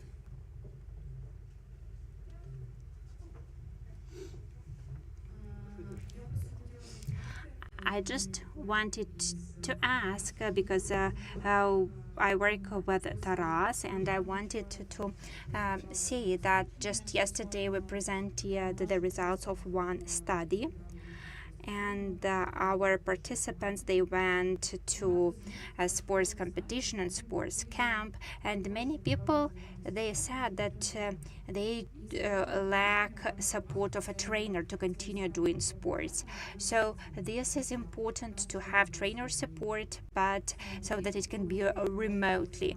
We had this situation during the COVID pandemic when it was not possible to have personal practices with the trainers. So we could use it now.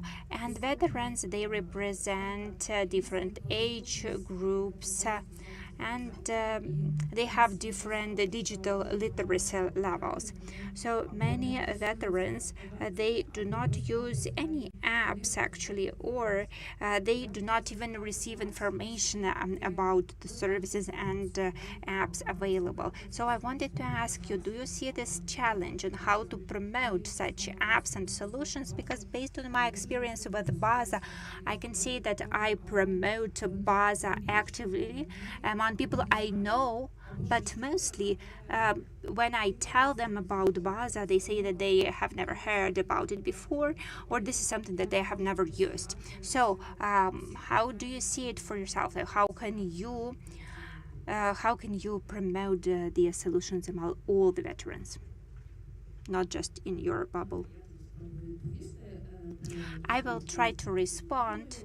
Yes, really, we work with Baza, and we also have our product, and we have similar challenges in terms of promotion. And as Taras mentioned, we have this word of mouth advertising when people have positive experience of using some product. Also, we use targeted advertising. Also, we work with social media. So Free Choice and the Baza are very active and promote the interesting contact via social media. But also, we need to be realistic. So this is not a specific IT challenge, this gap, because we have the same gap in mental health services, because there are psychologists who are ready to work with trauma, but people do not always seek their help. And the same goes with like medical services. So there are health services, and there are users who do not always use these services. So this is what we see in the market, and we need to be realistic and understand that this is something that we will be facing, and we need to work with this at all levels. So we shouldn't have some unrealistic expectations that we have some innovative product and it will be super popular tomorrow. So we need to go forward with a pace that we can achieve, and this is a good result already. Of course, it's not our perfect result, the result we are striving for, but we need to understand that there is this general dynamics.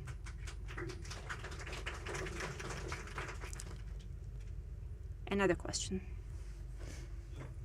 For that. I kind of wanted to build on that answer as well, just from the experience of the United States a little bit, and also building on some things Taras said about being able to approach people beforehand so they know about these tools afterwards. In the United States experience, part of this is what we call a transition assistance program training. I know this is something the Ministry of Veterans Affairs and others are working on, but this is about actually providing information for soldiers, for men and women and their families who are part of the military service, not just after they demobilize, but providing some information and training about everything from mental health services to various types of resources that starts from the very time they're either volunteer or they're mobilized and drafted. By doing that, you're starting to go ahead and proactively prepare people to think about things like mental health and to recognize that it is just part of a process. I think about this process even with my own family back in the United States, not just with mental health, but my father would work outside. He'd never wear a hat. And then later on, he had skin issues. And I'm like, that's why you wear a hat. It's preventive medicine. Much like mental health, it's also preventive health care for yourself later on. But I think that a training program specifically to the soldiers and their families, so the men and women who are involved in military service are made aware of these resources before they need them.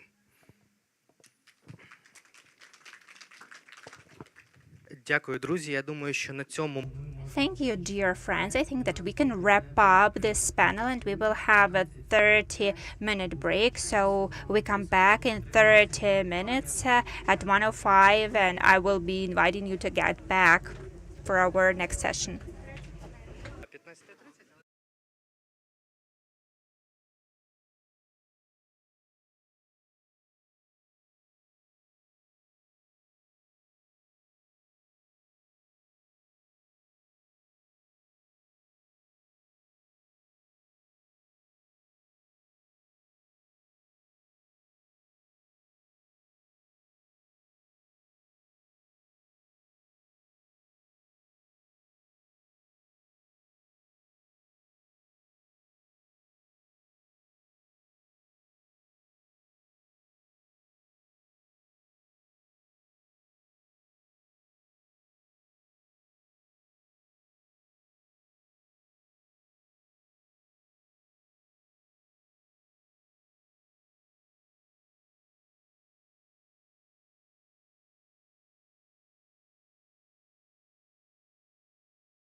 Let's continue. Now we are going to have panel discussion on how systemic solutions can be integrated into large systems. The moderator of this panel will be an important person, Людмила Долгановska. Did I pronounce your name right? Thank God. Okay, you can hear me, right? Welcome, everyone. Thank you for the introduction. It is an honor for me to be invited, especially to moderate such an event, such a big and important event, because when we speak about state policies, state regulations, it immediately becomes quite complex and causes a lot of discussions. I hope we can find an answer together. But first, let me introduce the speakers of today's panel. They are Ruslan Prihodko, Deputy Minister of Veteran Affairs of Ukraine, Alexander Yefremov, CEO of Kitsoft, Tatiana Rudenko, psychologist and head of NGO Free Choice, and online with us will be Lyudmila Pautets, who is the head of the instruction vector of the on tactical medicine of Come Back Alive Foundation. As usual, we are speaking about systemic solutions and how integration of systems can support psychological health in large teams and on the national level. Let me ask my first question, and I will ask Ruslan. How do you envision the role of the state in the regulation, support, and scaling of IT solutions in the sector of mental health of veterans? And perhaps there are already successful cases that you would like to share. Thank you for the question. Hello, friends, colleagues. I am happy to be here. It is a really important event, and the mental health component is actually one of the priority focus areas to bring back every military servant to civilian life, to bring back our veterans. And it is clear that today we are speaking about the need to develop. Well, the war has been going on for 10 years, and these questions should have been resolved already. But we are now at the stage when the state and civil society are uniting their effort, and the civil sector is really putting effort into systematizing these solutions. Civil society institutions, citizen associations, the society has a lot more opportunities and a lot more flexibility than government tools. If we speak about the element of psychological aid, psychological rehabilitation in the context of the Ministry of Veteran Affairs, this is one of the priority strategic tasks of our ministry. Today we are transforming this policy by developing amendments to the legislation. We are currently developing 4 draft laws and a strategy of veteran policy, because previously we only spoke about social protection and nothing more. So now we are actually deepening our work with communities, with organizations, directly with all the entities that work with a veteran in the community where they are going back.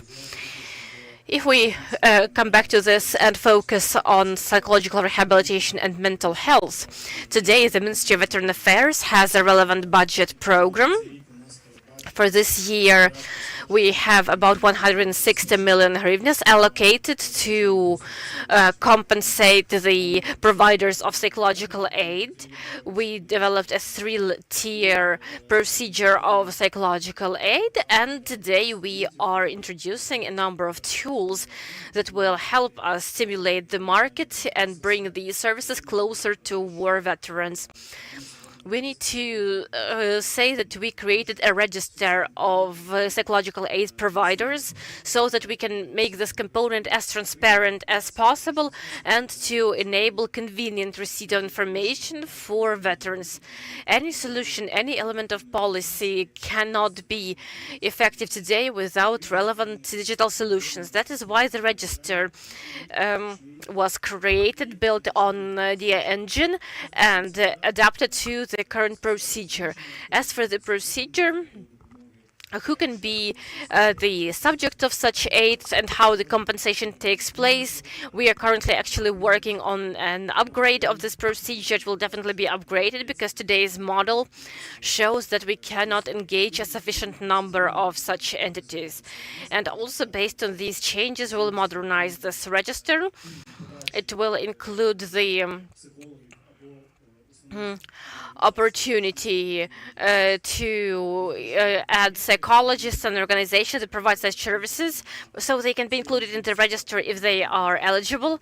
There can also be electronic contracts for compensation of such services, and also an opportunity for veterans to file an application if they want to use such a service. The next element is thus accounting all of this information. And if we look at this from the more systemic point of view, every process that we are building today is built around the Unified State Register of War Veterans. We have this register, and today our task is to ensure integration so that we can exchange necessary data. And based on this register, we can transform it into a tool of not just statistics, but a source of information for any specialist who works with veterans. I think my colleague Alexander, we spoke with him previously, but he will probably be able to tell you more about this electronic survey of veterans' needs, and it will be included into other services that will also be based on the Unified State Register of War Veterans. There will be experts in the support of veterans and demobilized individuals who will help with the use of relevant services. This component will also include the MARTA system, which Svetlana spoke about at the previous panel discussion. I wasn't present here, but I heard some feedback and so on. So today we are doing everything so that we can put it into a single ecosystem. And the remaining digital solutions are also based on the Unified Register of War Veterans. There are options to use for the web access and app access. There is the e-veteran platform where people can find all the services and opportunities to use them, and there is an opportunity to apply for any of these services. And thus there will also be a mobile app, the Unified Access Point for a Veteran, where we can also integrate all possible services and add all the mental health components as well, filing an application, receiving the necessary information, and so on. So currently we are multiplying all these positions. This is just a tiny percentage of all the digital solutions that are currently available, but this is what is connected with this process. So this is definitely a priority. Ruslan, thank you. You were very specific and very profound in the description of your services. Can I ask you right away, are there some international practices, some international experience that we are basing our work on, or is Ukraine leading by example here? You know, I will use Einstein's quote, who said that any problem that occurs at a certain level cannot be solved at the same level. So any solution that was successful in some country, it was based on a specific context and on specific conditions, and it absolutely doesn't mean it will work in our context. On the other hand, approaches and methods are definitely analyzed. We are using this experience where we need it. We are absolutely including this in the training of specialists. If we take off our pink glasses and go working with communities, which I regularly do, trust me, there are no psychologists there. There are no people who can provide such services, and any head of the community will tell you, where do I find them?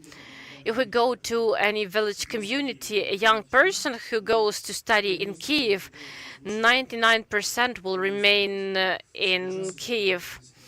There were programs back in the day, I remember this, where housing was built for young experts. And this is not just about psychologists. This is about the entire medical component, and not just the medical one. So our key task here is to find this model and to identify how we can build this environment, how we can stimulate the market. And we need to understand very clearly that the state has limited resources. The resources will definitely not be growing. And this is if we are speaking about the financial component.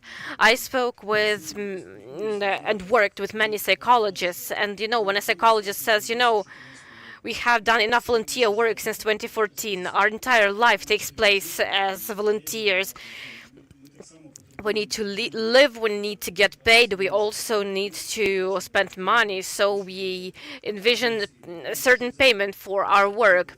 If we look at any civilian psychologist who works in the civilian component, who doesn't work with the military, doesn't work with veterans, the level of payment for 1 hour is much, much higher than the level that the government can pay for. And here we need to be aware, and I cannot envision that the government will be able to pay more in the foreseeable future. So it is also about the experience of stimulating the market and training of such experts, saying in 2024 that we are going to use all universities and we will find programs in 5 years. We are going to have an entire National Guard of young psychologists. I don't think we have those 5 years. But there are definitely experts who can train future psychologists. I see that Tanya is grabbing the mic. Over to you. Well, actually, I'm happy to hear that there is a shift and that there is an intention to build this ecosystem. It makes me happy. So I have a question to you. The first one, are you ready to work with the civil society, and in which format? And how can you use what we already have? Because we already have quite a lot after this 10 years, and we would like to be friends with you. Okay, so I had business trips to different regions, different communities lately, and I do not work with the component of mental health specifically, but I'm a vice minister and I have some knowledge in mental health.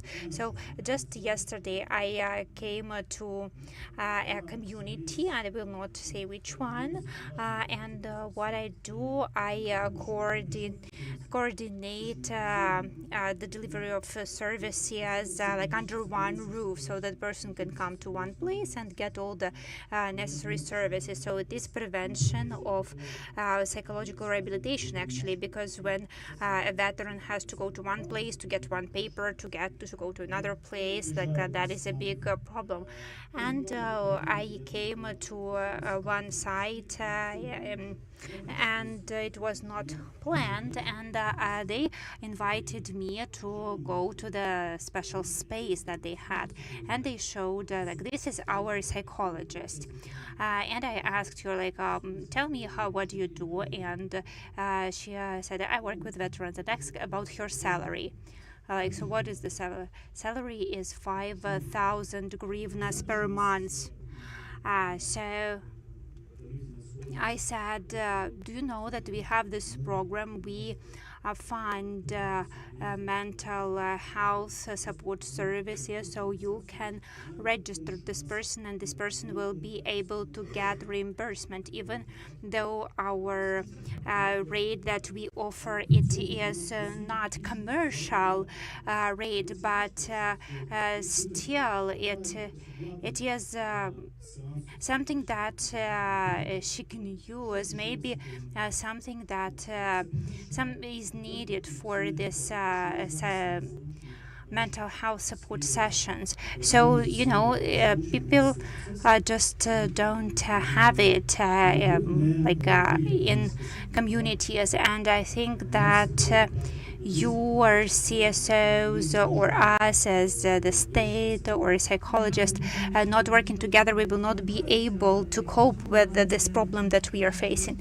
Yes, I agree with that we cannot work alone, but I have some comments about communities, because when we are talking about communities and mental health support, we need to understand that there is this baseline level, this basic level, there's services that are offered to the person with respect, and this quality services, and so this is the basic level, but also there is this specialized level of support. So we will never have like 15 high level psychologists in every community, because for qualified psychologists, their education can cost up to $100,000, and I know that for a fact. So we need to think about the digital solutions, because people in communities through the digital solutions, they can have access to mental health services, and the COVID pandemic prepared us all, because we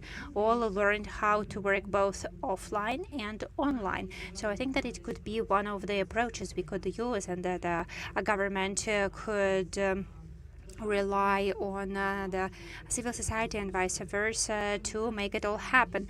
And the question of funding, of course, that's a separate question, but I think that it is a topic of another discussion.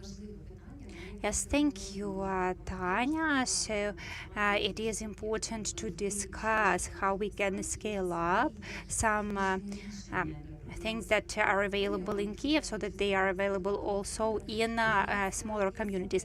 So I wanted to ask Alexander, could you share some cases and the challenges that you faced in terms of digitalization?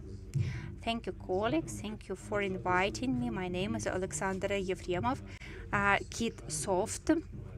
We work with digitalization, we work with the DIA platform, we work with the Ministry of Veteran Affairs, etc. So what do I see now is that your apps need to be integrated into this state-run ecosystem, because you know that in DIA there is the veteran certificate. So this is what allows us to work with the data and integrate with the register of veterans, to make sure that other services and other apps can also be integrated. And in DIA there is this service of document sharing. So with this service you can check online this that the person you're talking with is really a veteran. This is what is available now. So that's the key message I wanted to share with you, so that you can verify your client, whatever service they want to use. Like we heard about mobile apps, about some platforms, but identification of veterans, that is the basic thing, and this is what the government can offer to private business and to NGOs. Here also we have some important challenges related to data security, and we have heard about it already. So we constantly have situations when working on services for veterans that we need to make a decision to have this kind of balance between user-friendly interface and security. We need to make sure that this is really a veteran, the person who wants to get some kind of information about themselves, for example. So it is important to keep data safe, and if, for example, an electronic signature is needed, that can be problematic for some people because they are still not comfortable using the services. But if there is a cyber attack, it is important to make sure that we do not lose some data which is confidential. So DIA and DIA signature and document sharing mechanism in DIA could allow different services like state-run services and municipal services to use this mechanism. Also, in the future, banking, for example, services, they could use this mechanism of data sharing for veterans, and the services that we were discussing today, and also like the railway, for example, or insurance companies, if they want to offer some free services to veterans, they could also use the same mechanism to verify that their clients are veterans. So I think that this is what we're going to have in the future, this ecosystem with the different services. So there will be a space for the government and also for some private companies there. The second aspect I wanted to mention separately about cybersecurity, and I want to reiterate that when we want to have some quick results, we should be thinking about risks, and it is important to think about cybersecurity, and we need to understand that there is some bureaucracy, there is some verification, and that is okay, because nobody wants to have these threats, so that users of your platform, their data would not be used by people with bad intentions. We all understand these risks. So those are the key topics I wanted to mention. Thank you, and I want to ask Tatiana. So we are talking about digitalization and systematic solutions, and if we go one level down and talk about the needs, how would you characterize the needs as a psychologist? Well, I think that we need to still go up a little bit to talk about it, and I want to say that really sometimes what is lacking is to have records of the client, access to records, because clients not always can describe where they got treatment, what methods were used. So people, they do not always know the details. They sometimes just say that, yeah, I worked with the psychologist, we did something. And we often do not get any other information from them. But this is what would be useful for us, to have access to these previous medical records, also in mental health, to know the story of our client. But I understand that the Ministry of Veteran Affairs will not cope with this task without cooperation with the Ministry of Health. So I'm thinking if it is possible actually to have this cooperation between the two ministries, because it is also about the legislative framework. And we talk a lot about psychologists, about psychotherapists, but we still do not have an adequate legislative and legal framework, so we are not able to regulate the quality of services, how ethical those services are, and we are ready to be stakeholders, but I think that the Ministry of Veteran Affairs should be pushing this, because there are a lot of mental health issues in Ukraine, and we started talking about many of them because we had veterans since 2014. So first NGO started talking about mental health, and of course now during the full-scale invasion we have a much bigger scale of the problem. So this leadership, it could be yours, I will think, and we are ready to join.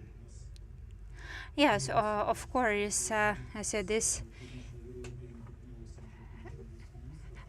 year we have a new acting Minister of Veteran Affairs, and I I can say that now we have very good working relations with the Ministry of Health, and 1 billion hryvnias through the National Health Service of Ukraine was allocated for dental services of people in the military and veterans, those who took part in combat activities. And we are going to do another project together with the Ministry of Health. I will not be announcing it yet. We are still working on it, but we do cooperate with the Ministry of Health. And about the leadership, of course, we are ready to take on the leadership role, and the Ministry of Health will be, of course, promoting the equality of all citizens in terms of access to their health rights. So everybody should be equal according to the Constitution. And the Ministry of Social Policy, for instance, they see veterans as people who have some benefits. This is how they see it, and we had it in the USSR, this policy of social protection. But what we need to have now, we want to have certain goals and objectives so that all stakeholders work to achieve these goals and objectives. When the Ministry of Veteran Affairs, businesses, and other ministries and departments, we all work together to achieve certain results. So, yes, of course, we work with the Ministry of Health, and I will be happy to introduce you to the management of our ministry, and we have also the Veteran Fund, and they have this crisis support hotline with the psychologists who work and provide phone consultation. So I'm sure that we can work together efficiently, and with the Ministry of Health as well. We have some joint projects. That is great. It's good that we have this dialogue, and I would like Lyudmila Pautets to join our discussion. So could you please share how civil society sees cooperation with the government and where you would need support from the state? Can you hear me? Yes. I would like to say that we pay a lot of attention at the problems of veterans, but now we also work with people who just joined the military. And these people, they often lack knowledge in the area of mental health. And this is something that we need to focus on as well, to promote mental health and well-being among people who can potentially experience some mental health issues.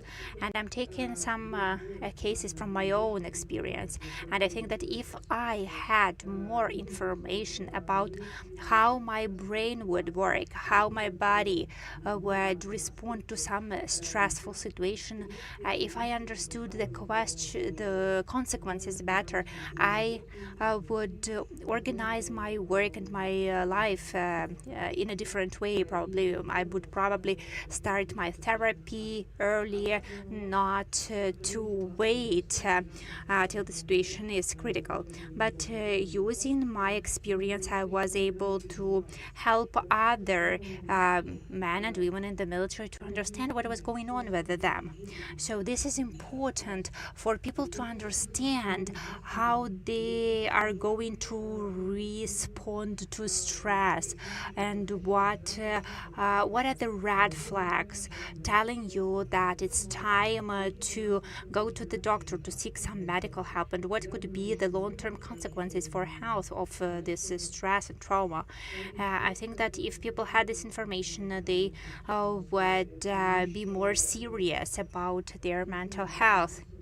Because if we talk about the share of people, there are a lot of people who seek help and they have critical sleep disorders or some serious complications in their health, and there are some reproductive health consequences among women, for instance. So there is no, I think, a strong message from the state to tell people and explain them that stress affects the body, and stress can lead to certain diseases and conditions, and it can lead to the aggravation of the immune responses of the body. And this is what the state should be doing. Of course, different NGOs and CSOs, they can help and support and add their messages for people who do not trust the state, because people in our country, they sometimes think that they do not really trust the government, and there is all this stigma around mental health. So people are not ready to provide their personal information to the state, so to avoid having some medical records, to avoid possible problems with employment resulting from such information being shared.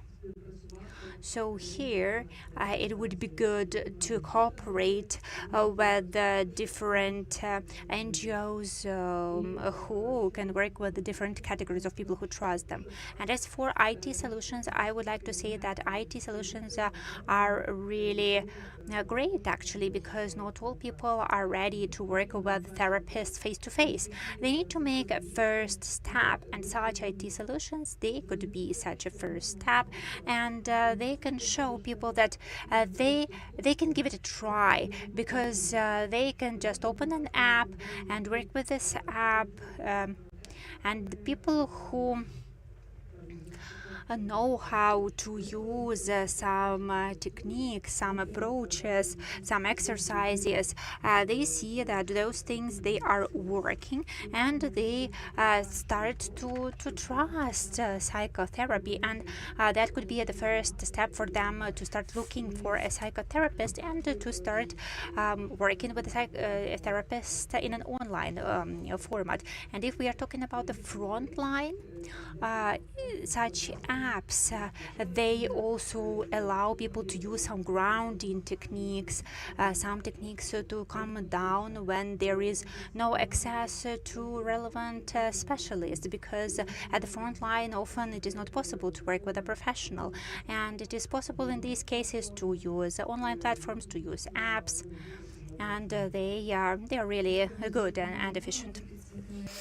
Thank you, Ludmila. You highlighted the important issues, particularly the issues of educational activities in society overall, so that people in general understand the issues of mental health and have some basic knowledge for some self-regulation and understanding how to work with this, whom to approach, and how to find this information. First of all, I will ask Ruslan again.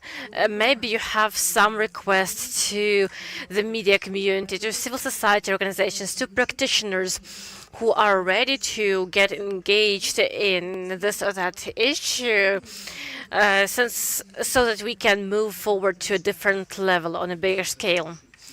First of all, I will say that we will identify all these positions more precisely as part of our strategy, I mean the state strategy of veteran policy.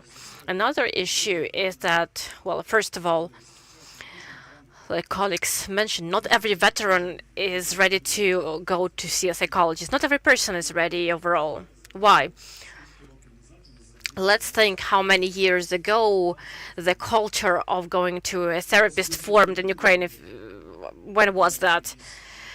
I think a few years ago, if somebody suggested that I see a psychologist, I would respond very emotionally, even if this would have been quite fair as a suggestion. So, in addition to policy making, we need to be developing culture. It is about the media, it is about NGOs, educational establishments. This is a thorough process. What do we have today then? If we look at news feeds on social media, we see negativity, a lot of negativity. It is about respect for veterans, but we don't see enough information about working with psychologists. There is a very good project by the First Lady, How Are You? It is probably the best project as of recent, because there was a moment when I was in the when I went to work, and there was this poster of How Are You project in my office, and I was like, are you kidding me? So this is about culture. This is about how you perceive this service and how you use it. As for the public, we encourage everyone to join, but how should this platform work?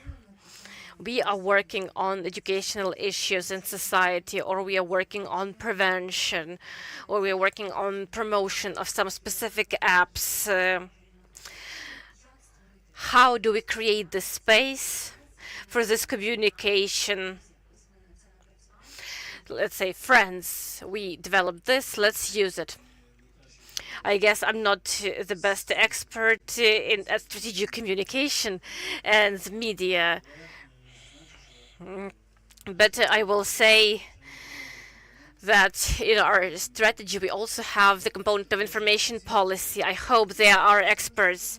Yes, absolutely. We are all in the same boat, and this understanding encourages us all to be more efficient. Tanya, maybe you will be willing to say a few words, and does anyone want to ask questions? It is very important for me to talk about good quality solutions, but in order to do that, we need to reconsider our legislation and move towards ensuring psychological health. We need to understand who is responsible for what. We need to be regulating this. We have access to representatives of the state. So you can definitely count on our experience and our support, but we need requests and demand for our expertise because we have a lot of it. So I will be happy if we can build some bridges. Actually, this event is aimed precisely at that, friends. If somebody has questions, please do ask our speakers.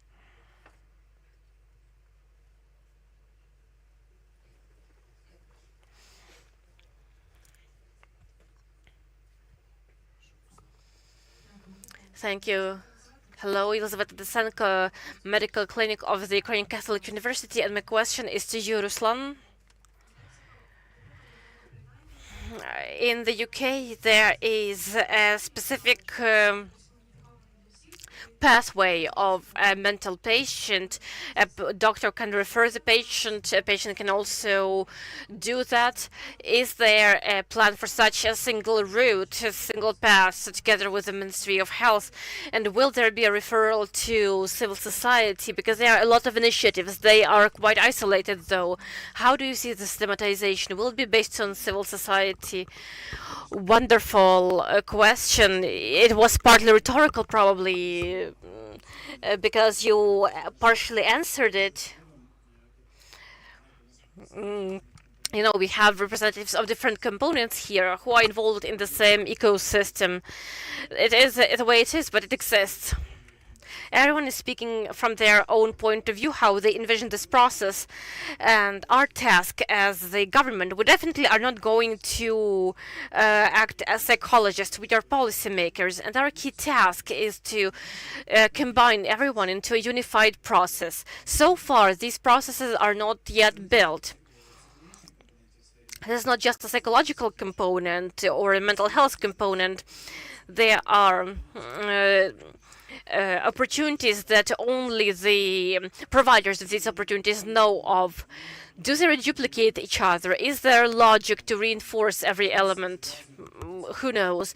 Now we are starting these processes. We started working on rehabilitation processes for military servants who were released from captivity. We are working on that. At the same time, we started detailing that in the strategy. We have this veteran trip developed, a veteran trip of the injured. So our task is to come up with these flexible pathways depending on individual needs, opportunities, and so on. This will definitely include a number of governmental components, civil society, IT solutions, but our task is to build this composition as much as possible. In my opinion,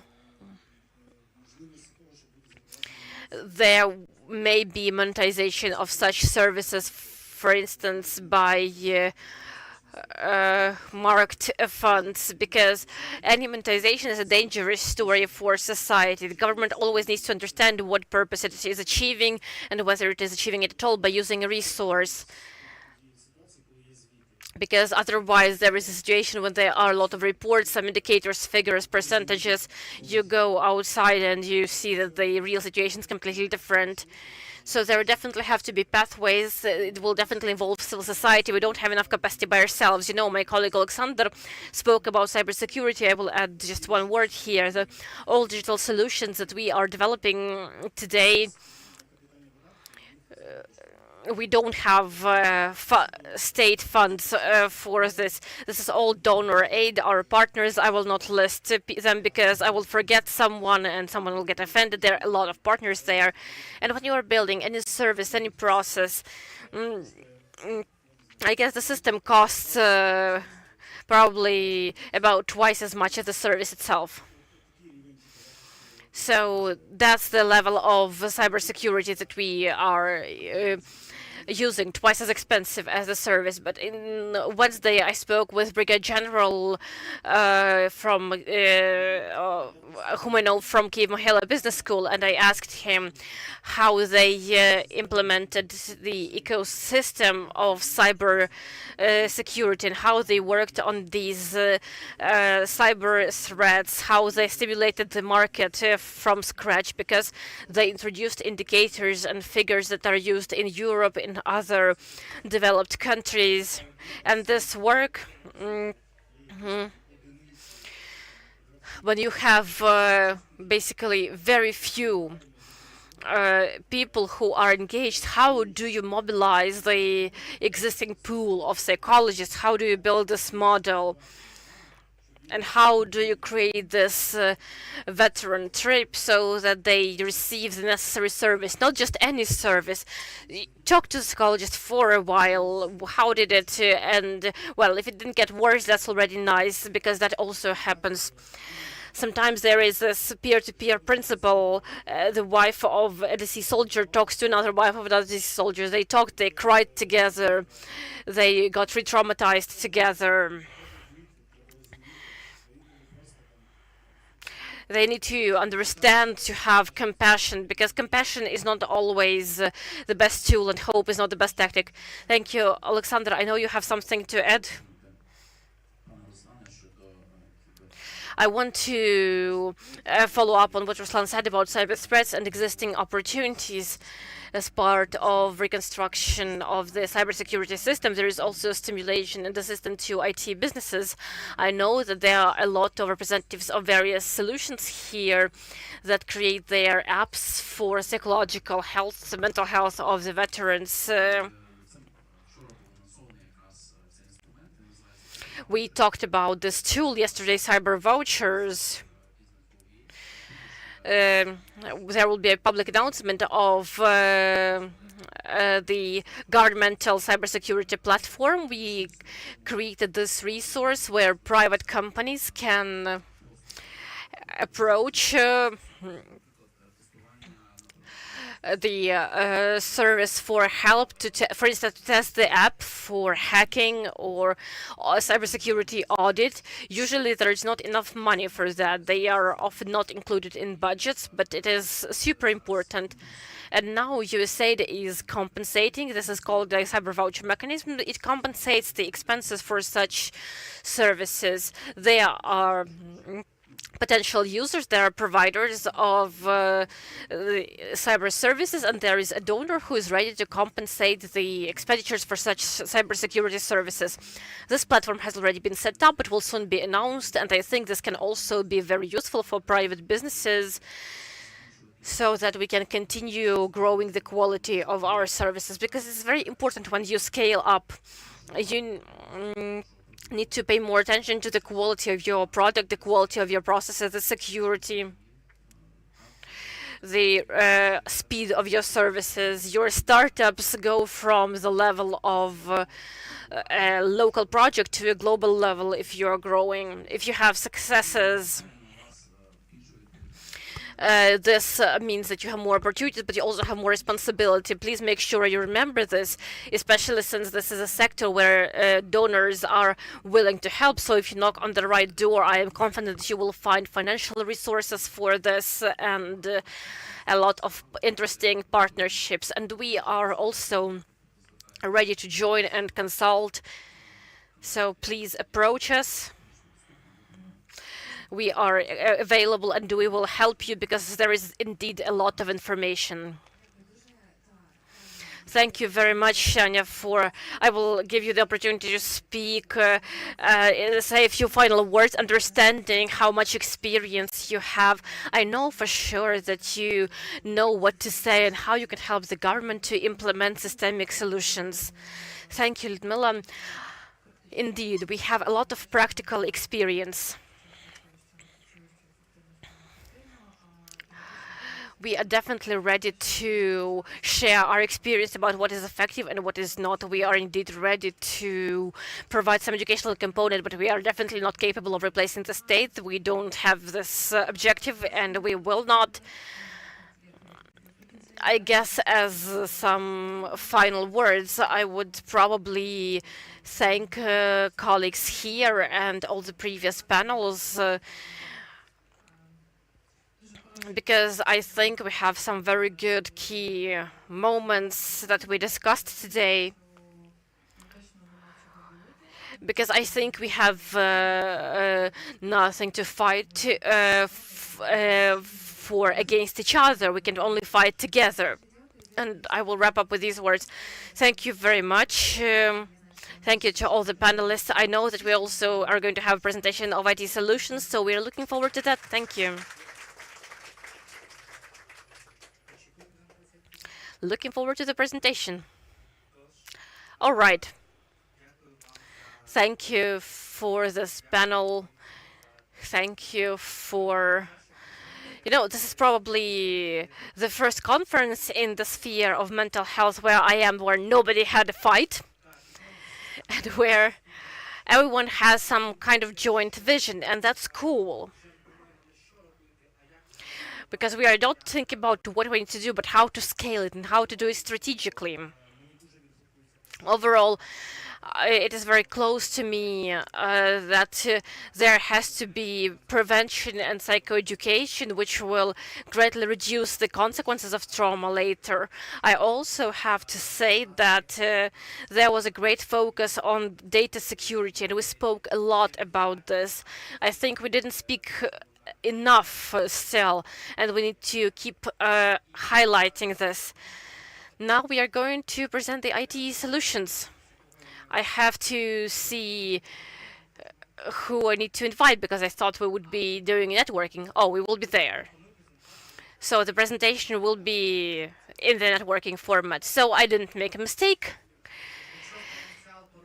If there is still a willingness to fight and you didn't use it here at the conference, please do it during networking.